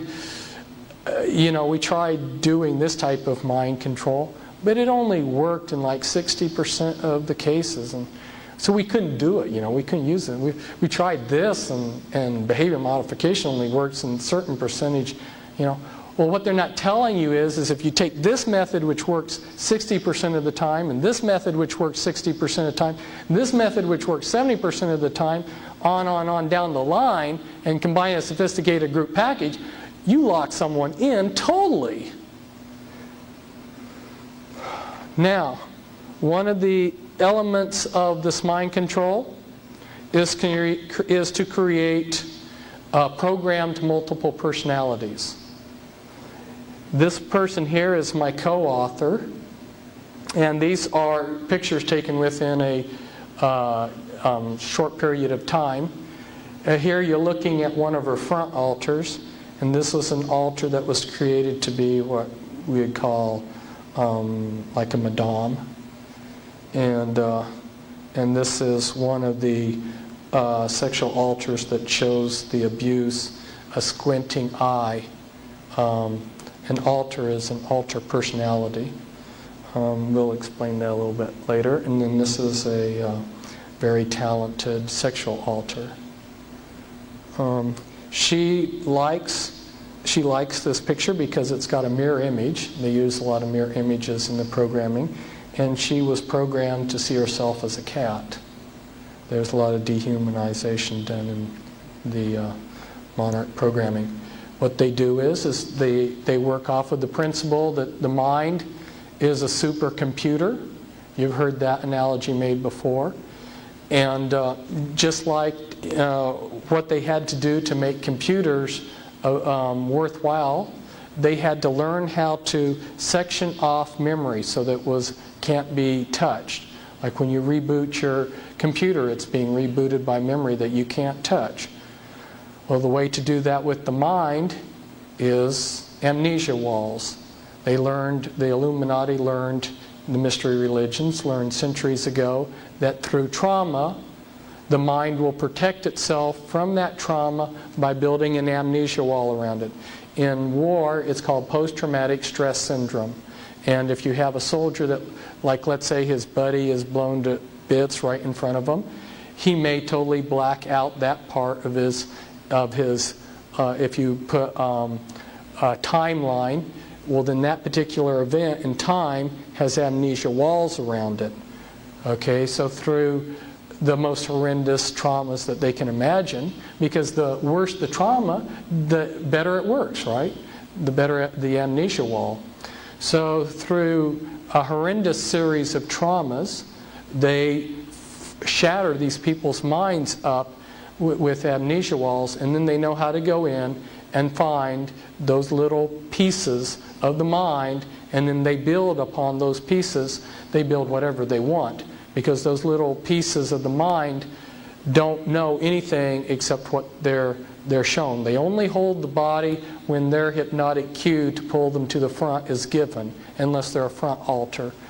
So they will break a person's mind. A common Illuminati model might have like 10,000 personalities. A horrendous amount of torture. An unbelievable amount of torture their entire lives. And Ronald Reagan, who people think of as a good guy, he had his share of monarch slaves to service him. The type of things that they use monarch slaves for. He felt like, as President of the United States, it was below his dignity to get up and go to the restroom. He used a monarch slave as a urinal in the evenings. That's just giving you a little clue as to the types of uses for these monarch slaves. They're not used for legitimate purposes. They're used for the most ghastly, nefarious things, and they can get the slave to do anything they want. Now, what's been going on hasn't been kept totally secret, but when people like myself started exposing it, they came back with a really vicious counterattack. It's the False Memory Syndrome Foundation, headquartered out of Philadelphia. I know these people. They're abusers themselves, pedophiles, and programmed people themselves. And they've got 40,000 lawsuits in this country against therapists for false memory. And what they did is they just infiltrated in slaves to each of these therapists that were trying to help people that had been abused by this mind control, and then initiated lawsuits that these therapists had planted false memories into them. So they may even, the way it's going, they may even take down the entire profession of psychiatry with it. Because if you know about psychoanalysis and things like this, if you take away from psychiatrists the ability to touch people's memories, you're going to sink the whole profession. But they're willing to do that to protect their mind control. I've been working with, and more as a friend than anything else, but to some degree working with the programming, with 24 victims of this mind control. I know I have met, I'd say, hundreds of, very many, too many for me to count, the victims of this type of mind control. And it's very sophisticated. I'm not going to go into I am not going to go into how it's done, but I just wanted to inform you of the ramifications of it so that you had an idea. Because when you go into a church, you can't use as a litmus test, is the minister preaching the Word of God? Unless you could follow them around 24 hours a day and you understood how hand gestures and stuff can be used for programming and stuff, you wouldn't know the other side. By having these multiple personalities, they're quite capable of creating a Dr. Jekyll, Mr. Hyde effect with people. And they like to create the best front they can for their slaves. And they also, another trick that they like to use is they use opposites. So this one guy who was this brilliant computer genius walks around in public, he's deaf and dumb. You know, nobody would suspect that at a certain time he clicks into his genius personality and goes helps them with computers, and then the rest of the time the public thinks he's this blooming idiot. So they like, and one of my favorite questions to ask people was, what is the most popular occupation for men in the Illuminati? Christian clergymen. That's the best front. Some of our most famous and beloved clergymen are multiples, have multiple personality. They like to create the best front. The best front for assassinations would, of course, be where? You're wanting to cover someone who's been programmed to be an assassin? The Amish, because everybody knows they're world famous as pacifists. In fact, I was Amish for a number of years. I used to be Amish. Drove a horse and buggy. If they wanted to use an Amishman as an assassin, and he spent a lifetime of being programmed, and then they through their cues and their triggers, they set off a program that's been pre-programmed into the person. These people are just like human computers. And the Amishman will leave his farm and travel for some ostensible reason. Maybe he's going to visit Freundschaft, that's relatives, in another state. And then while he's traveling, maybe he goes into a restroom. And in that restroom, a series of things click in his mind as he switches through various personalities in a systematic way. And he eventually switches into the correct altar that they want. And that altar carries out his assigned assassination task. Then, as programmed, switches back into his Amishman personality and goes to his relatives and then goes back home. And all he knows, all his front personalities know, is that he went on a trip to visit his relatives. And when he gets back, and these are called wet ops by them. Wet ops means blood's going to run, or black ops. And they got their own terminology and lingo for all of this. And when he gets back, at some point, there'll be a team that debriefs him. They'll have a programmer, and they'll have a lie detector, somebody running a lie detector and someone else. And they'll run them through 3 times to make sure they get the truth of what happened. And when they're satisfied they got the truth, they'll let this Amish boy go back to his Amish farm. So there's a lot going on. And I see it all around, and I know what's going on. And you really, if you're wanting to know, you need to get the Volume 2 book. Because there's just so much to tell you that I can't begin to do it. But one of the programming places, Bethesda, Maryland, the hospital there, this comes from it. This is showing brain scans of people that are multiples. And it's showing that somebody who pretends to be different personalities has a different brain than somebody who shifts from different personality to different personality. A person with multiple personality disorder has a different brain. It's actually physically different after all the traumas and amnesia walls and programming. This is me. This is a place of fine arts, Palace of Fine Arts in San Francisco, right next to the Presidio, which is used by the Illuminati for rituals. And And I'm showing you one of the programming sites on the West Coast, the Presidio tree that was used for programming, Fort Point used for programming. You'll look at the 6th Army logo. It's a hexagram with the Satanic Anarchy A in it. If you understand some of the leadership in the 6th Army, Colonel Michael Aquino, who's the head of the Temple of Set, and about a dozen other high-ranking officers who were Satanists in the 6th Army. It's no wonder that their logo's a satanic hexagram, is it? Ever wondered why the Rockefellers' Texaco has a pentagram in a circle with the Ankh? These are some more pictures of, this was the church at the Presidio was used for Illuminati rituals. Alcatraz was used for rituals and programming. That's taken from the Presidio. That's mule barns in the Presidio, which were used for programming.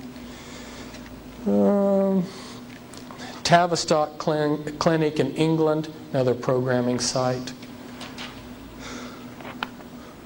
A couple of the programmers, Michael Aquino, who happens to be the son of Betty Ford, and his wife Lilith Sinclair.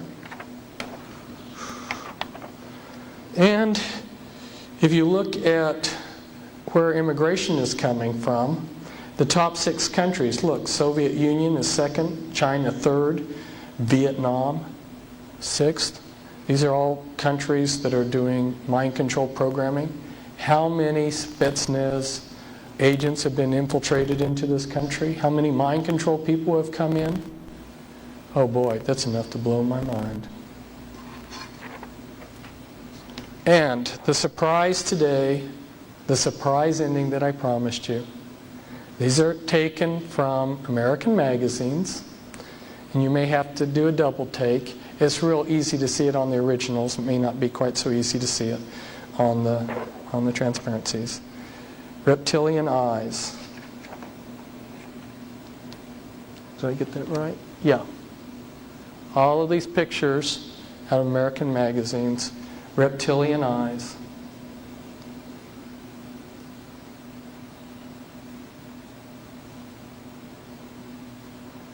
So like the lady who told all these stories in Arabia, you'll have to invite me back for me to tell you more. Reptilian eyes. Can you see it?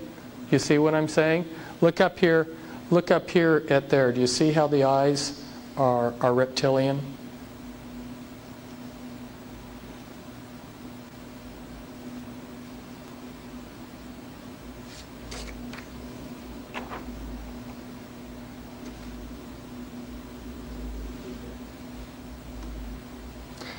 I've actually met some very respectable people who wouldn't tell me stories, like this one psychologist who's seen countless numbers of people in her life, who's actually seen people like this.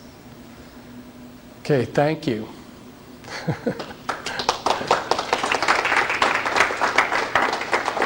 And one last thing, we're leaving, we're going our separate ways and everything, but I just want to let you know I'm still alive. I haven't gone off the face of the earth. If you want to write me, contact me, call me, I'm there.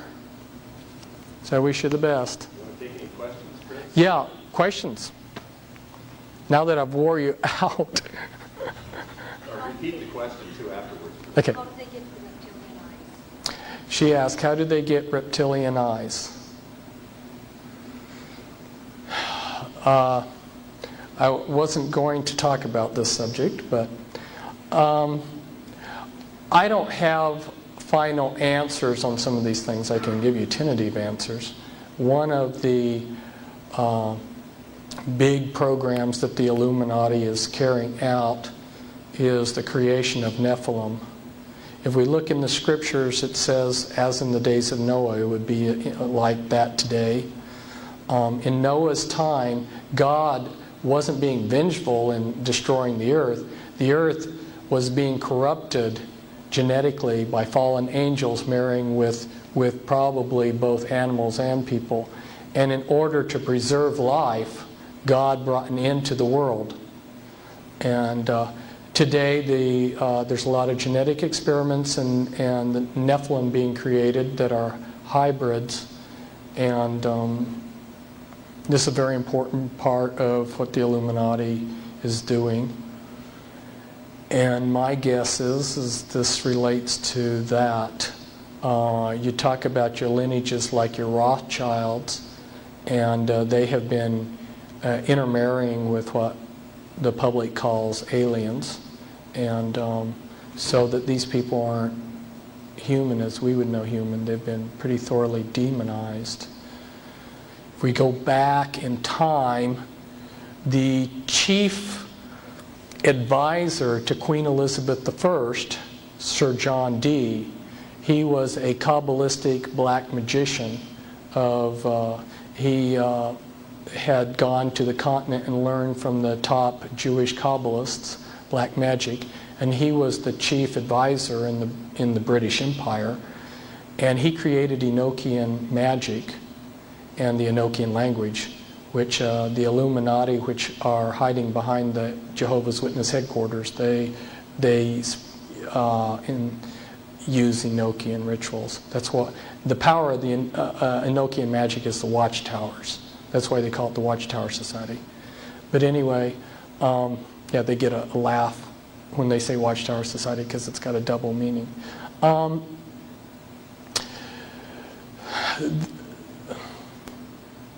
sidetracked here. Sir John Dee conjured up demons or angels, okay, with his black magic. The beings that he conjured up, there were pictures drawn of them, and they look identical to what we call gray aliens.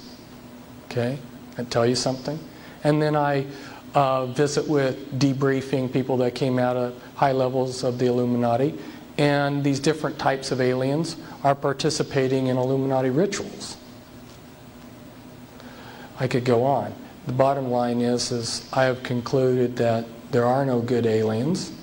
The aliens are demons, and we've got a mixture going on of demons and flesh and blood, and we've also got other genetic experiments. Yes? You mentioned organized crime with Federal Express. Is there any kind of tie like that to UPS? She says, I mentioned organized crime with UPS. With Federal Express. Is there any connection with UPS? I think there was a little misunderstanding there. I was talking about the Federal Reserve is not a private company. And some people see Federal Express trucks and they think that they're government, it's a government mail service. And I was just mentioning that the Rothschilds own Federal Express. It's a private government. But they have the power. See, if an individual like me tried to start a company, Federal Express, using red, white, and blue on my trucks, the government would come in and say, no, that's ours. You're infringing on our territory. People are going to mistake this for something as the government, but the Rothschilds can do it and get away with it. As far as UPS and all of your big corporations tie in. And I didn't get into talking about the interlinking directorates and how it all ties in, but you're not going to see any big corporation that doesn't tie in with this. In fact, it would be kind of interesting sometime to have the time to explain to you how. They have some formulas for taking over these. If you have a successful family business, okay, and let's go back to the Revolutionary War. There were 3 men that were instrumental, in my opinion, in the creation of this nation. Benjamin Franklin, he was a Satanist and the genius behind the American Revolution. And George Washington, who was just an everyday Mason, but he had a lot of character and was able to hold the Continental Army together over a 13-year war. A lot of suffering in that war that the American Army had to suffer. and he held them together. So he's responsible just because of the strength of character. But Benjamin Franklin had his hand in everything. I mean, the man was the mastermind behind so much. But there was a third man, and none of you, I bet, know him, Robert Morris. How many people here have heard of Robert Morris? One person, yeah. And he did probably as much as the other two. He was a financial genius. And he wheeled and dealed and managed to keep the Americans supplied. And only somebody with an incredible genius like his could have carried it off. But he wasn't part of the mystery religions. He wasn't a Freemason.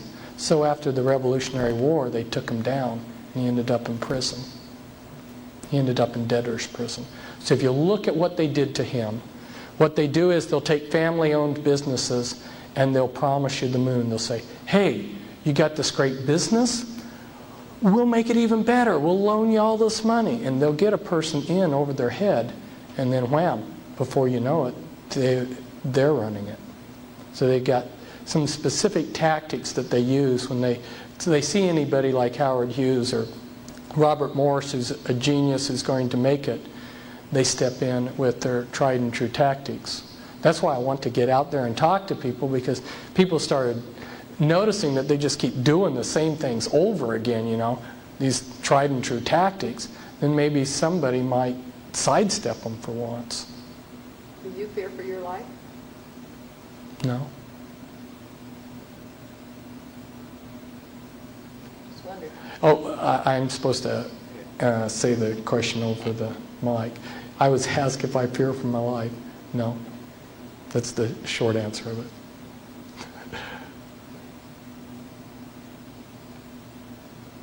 That doesn't mean that there aren't people that wouldn't like to do me harm. Yes? Where's the hope? Did that get lost somewhere back there in the beginning? Oh boy.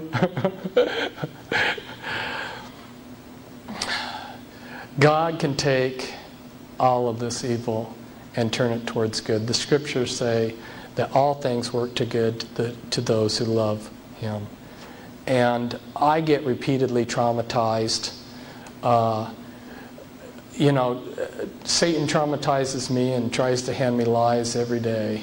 But I know that if I keep loving the Lord, that everything's going to work out.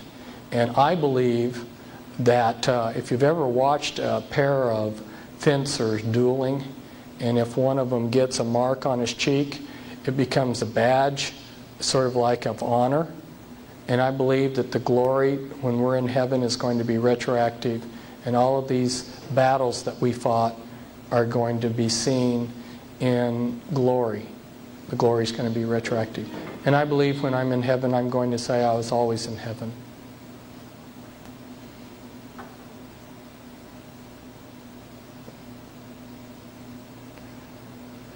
Boy, I must have talked the questions out of you. That's just a quick overview, people. Where do you see Ross Perot fitting into this picture of how he keeps coming in and out of the presidential election? Just another one of their stooges. That's all. Everybody that's run for president in this century has been one of their... I say everybody. When I mean, I'm qualifying that not... I mean, there's some individuals out here that are not of major parties that are just, somebody who came out of a mental institution and announces, I'm running for president. But for every legitimate candidate this century has been one of theirs. You go back in my Be Wise As Serpents book, and I'll show you in some of the elections, you'll have 5 or 6 men running for president, and they'll all be Freemasons. Hey, tails they win, heads you lose. Bush, skull and bones. Illuminati order. Clinton, Illuminati bloodline goes back to, the people that set up. His bloodline goes back to the same people that set up the skull and bones. He's adopted, though. So he's not, the Clintons aren't his family, which is another thing that they oftentimes do. They love to adopt out and rearrange things. I could go on for hours probably telling you how they hide these lineages, just like they've tried to hide Adolf Hitler's and Abraham Lincoln's. Except it's kind of interesting. One of the Rothschilds is named Abraham Lincoln Rothschild. So you know, sometimes it comes out anyway. Yeah, question? Do you think we should still go and vote? No. The question was, should we go and vote? Well, I'm not going to tell anybody what they do with their time. Your time is your own. I mean, that's God's gift to you, and you use it how you want. But in terms of what I know, the voting is rigged. Back when Bush and Clinton were running against each other, a friend of mine who connects in with all of this, he had a map back 6 months before the primaries that had all of the election statistics, the final election statistics. The map had all of the electoral college votes for the states as they would be determined, and then the popular vote down to a T. These weren't projections. They were the final figures. It was long before the primaries. And then I knew from my Illuminati sources that they wanted George Bush in as president again when he ran against Clinton. And then I made them, I guess you could say, the mistake of printing that in my newsletter that the Illuminati wanted Bush reelected, and that, of course, what they want, they'll get. But then I noticed in August that they changed their mind. And so then I wrote a little paragraph in my newsletter. They changed their mind, but nobody read my other paragraph. They just remembered the first thing that I'd said. So now there's a certain set of people out there that are convinced I'm a false prophet. So I tend to like to back away from talking about the Illuminati's plans because they do change them. But the voting's all rigged. And there's a good book, Vote Scam, by the Collier brothers. And I guess a lot of you probably read it already, so it's not even news anymore. Okay, question? You said about the Oklahoma bombing, that this was all planned. Do you know of any, have you heard of anything else that might be planned? Oh, anything else? Yeah. Well, in relationship to Atlanta, they wanted to test martial law being brought in on the American people in the Atlanta area. And so they were going to create several acts of terrorism so that they could bring in a localized or regionalized martial law in that area to see how the American people would respond. And so that's something that's happening recently. Now again, some of these predictions I have to be kind of careful talking about them to people because like back in 1992 I said that when the banking laws were going to change, there were going to be all these banks fold. Well, they did, but they didn't announce them on the radios. And you just saw banks changing names. And so again, people were telling me, well, Fritz, you're blah blah blah blah. Well, fine. It's people don't have the eyes to see what's going on, and I don't like to be in the position of saying what's going to happen in the future because I believe that nothing's cast in stone. There's nothing that definitely says that in the year 2000 we're going to have the Antichrist. Henry Kissinger kind of backed that up. I was watching him one day and he said, we are going to have a new world order. We either have it in this generation or the next generation, but we will have one. But see, he was showing that they're at least beginning to think that, hey, maybe it isn't going to click.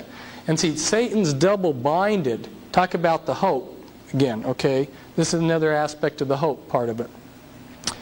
Satan is trying to imitate God by being omniscient and omnipotent, but he isn't. So he does that through technology and like to be the all-seeing eye. He has spy satellites in the sky and people on the ground that are spying and computers.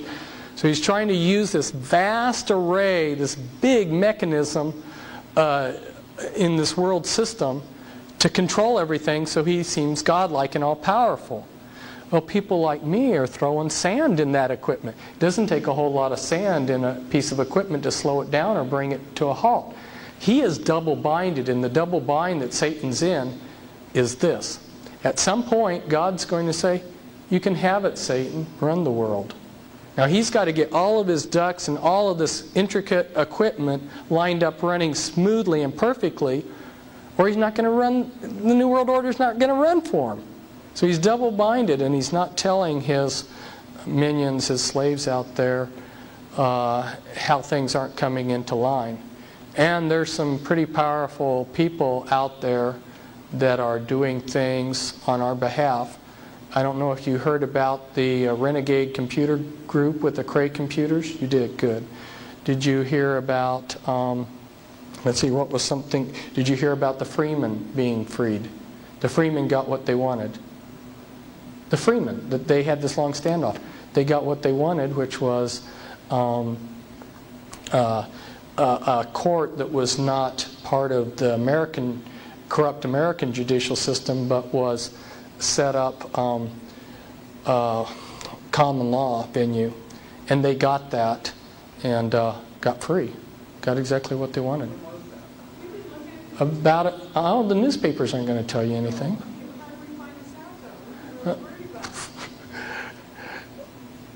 The answer, I guess, is just there's some of us out there that are watching these things, and we fax and call each other back and forth. But like I say, if I make predictions on things, which I sometimes do, the news media a lot of times doesn't report them anyway. You know, so the news media is not going to back me up on some of those. Yeah. Yeah, they love to use distractions. Are the church burnings part of this too, and removing some of our civil liberties? Are the church burnings part of this to remove our civil liberties? Definitely yes. There's part of it's just disinformation. I mean, there's a lot of churches being burned all the time, you know, from natural causes or whatever. They've got the ability to focus. Have you ever noticed when they focus in on airline disasters, all of a sudden all the airline disasters that happen are reported? And that part of it's that, and part of it's, I wonder about some of these youth that for no reason at all burn down a church. They may be children that are programmed. It's so easy to do that. But there was intended to be a period of anarchy because they want the people to beg for martial law. And the American people will ask them for what they want to give. And so I saw that aptly demonstrated the night of the bomb went off in Atlanta. I went to Plaid Pantry to get something cold to drink because it was warm out, and this was about midnight. And the gal there had just heard on the radio about the bomb, and she said, "Oh, this world is full of crazy nuts." I said, "Well, you know what's happening? The government's setting off these bombs so they can bring in stricter laws." And she said, "Oh, that's what we need. We need stricter laws." And I said, "Do you want to live under Nazism?" And it just went right by her. No comprehension. So it had, I saw that was my test to see how the American people were responding. And yeah, give us martial law. That subject was on the radio today on the talk show, was asking if they was wanting a martial law. And it was about 50-50. About 50, she says about 50% of the people wanted martial law. They wanted that extra protection. They wanted the extra protection. They think. Then another one come on, so we want our freedom. Yes. Pardon me? Buchanan. Yeah, you're saying he's a Knights of Malta. Yeah, you're saying he's not a regular guy, he's one of them.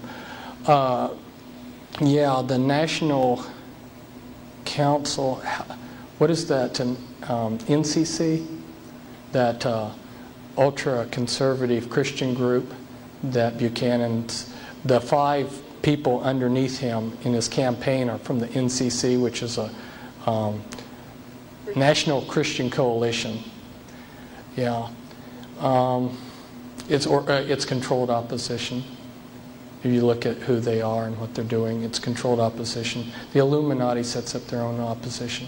If you go back and look in World War II, there's a book put out by an intelligence operative who uses a pseudonym. His name's Nigel West. And it's on MI5, which is British intelligence. And he's got a whole chapter in there on double agents. Every German, I should say every Nazi German, because Germany was Nazi, every German agent spying on Great Britain was a double agent for the British. Now what they did was, and then part of it goes back to this mind control, they turned significant figures in German intelligence, and then anybody else who joined in German intelligence had to be turned. If they didn't turn, they were booted out. So over a few years, they ended up with the entire German intelligence organization being their double agents. Well, they've done the same thing against the New World Order. 95% of these people out there exposing the New World Order are double agents. All right. Remember Pat Robertson writing his book, Illuminati? His dad was head of the Senate Committee on Banking. You better know that these Illuminati bankers, a lot of them are Jewish and a lot of them are Freemasons. You know that touching their money is a real sore spot for them. And so they're going to have their person in that key position in the Senate. And that was the father of Pat Robertson. And Illuminati set him up in ministry. And then he comes out with this book, The New World Order, which he didn't even write, and I don't even think he read it. And if you look in that, in one chapter it says the Masons are part of this plot to bring in a New World Order, and then the next chapter it promotes George Bush's candidacy for president, and he's a 33rd degree Freemason. So, Well, who's going to be our next president? boy, Doesn't matter. yeah, that's true. Probably Ross Perot. Clinton's only hanging by a thread because they got the goods on him. And our side, the people that are taking these, 67 congressmen have had to resign because of these renegade intelligence operatives that are exposing them. And Clinton may be down the list. And Bob Dole, he's been receiving a lot of money. If financing up to now is any indication of who they want, Bob Dole may have a chance. But again, he's another one of their flunkies. I've taken so much of your time. Thank you very much. Thanks. Should let you go now. Maybe you can have me back later. Well, I will ask you, what are some of the most obvious signs of recognizable New Age person?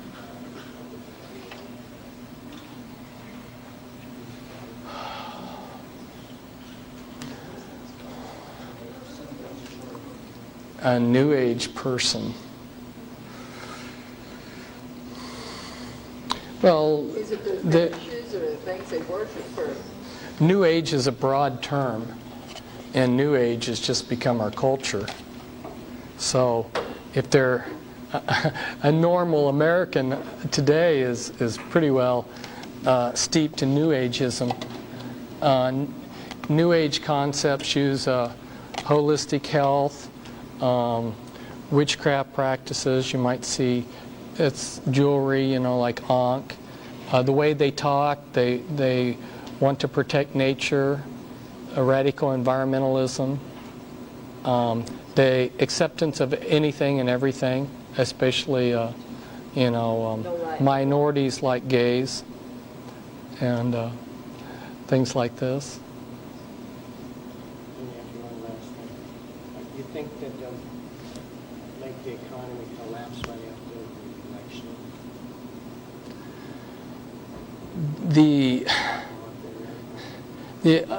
The only thing I can say is there's some pretty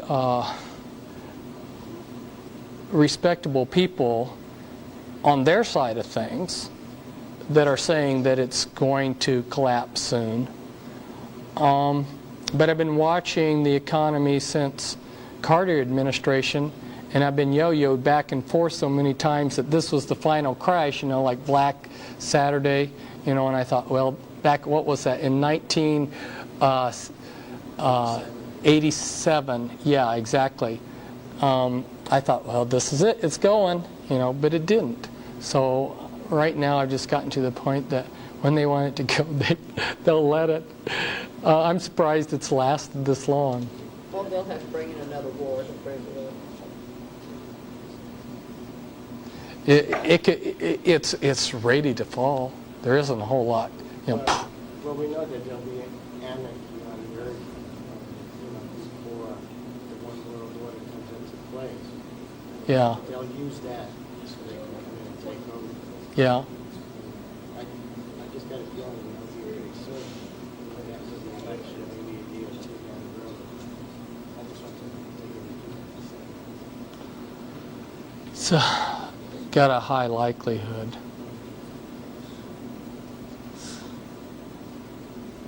Yeah, I don't know whether we're going to go home or not. It's been great. Thank you. Come on, God Jesus. bless you. Oh. God bless you too.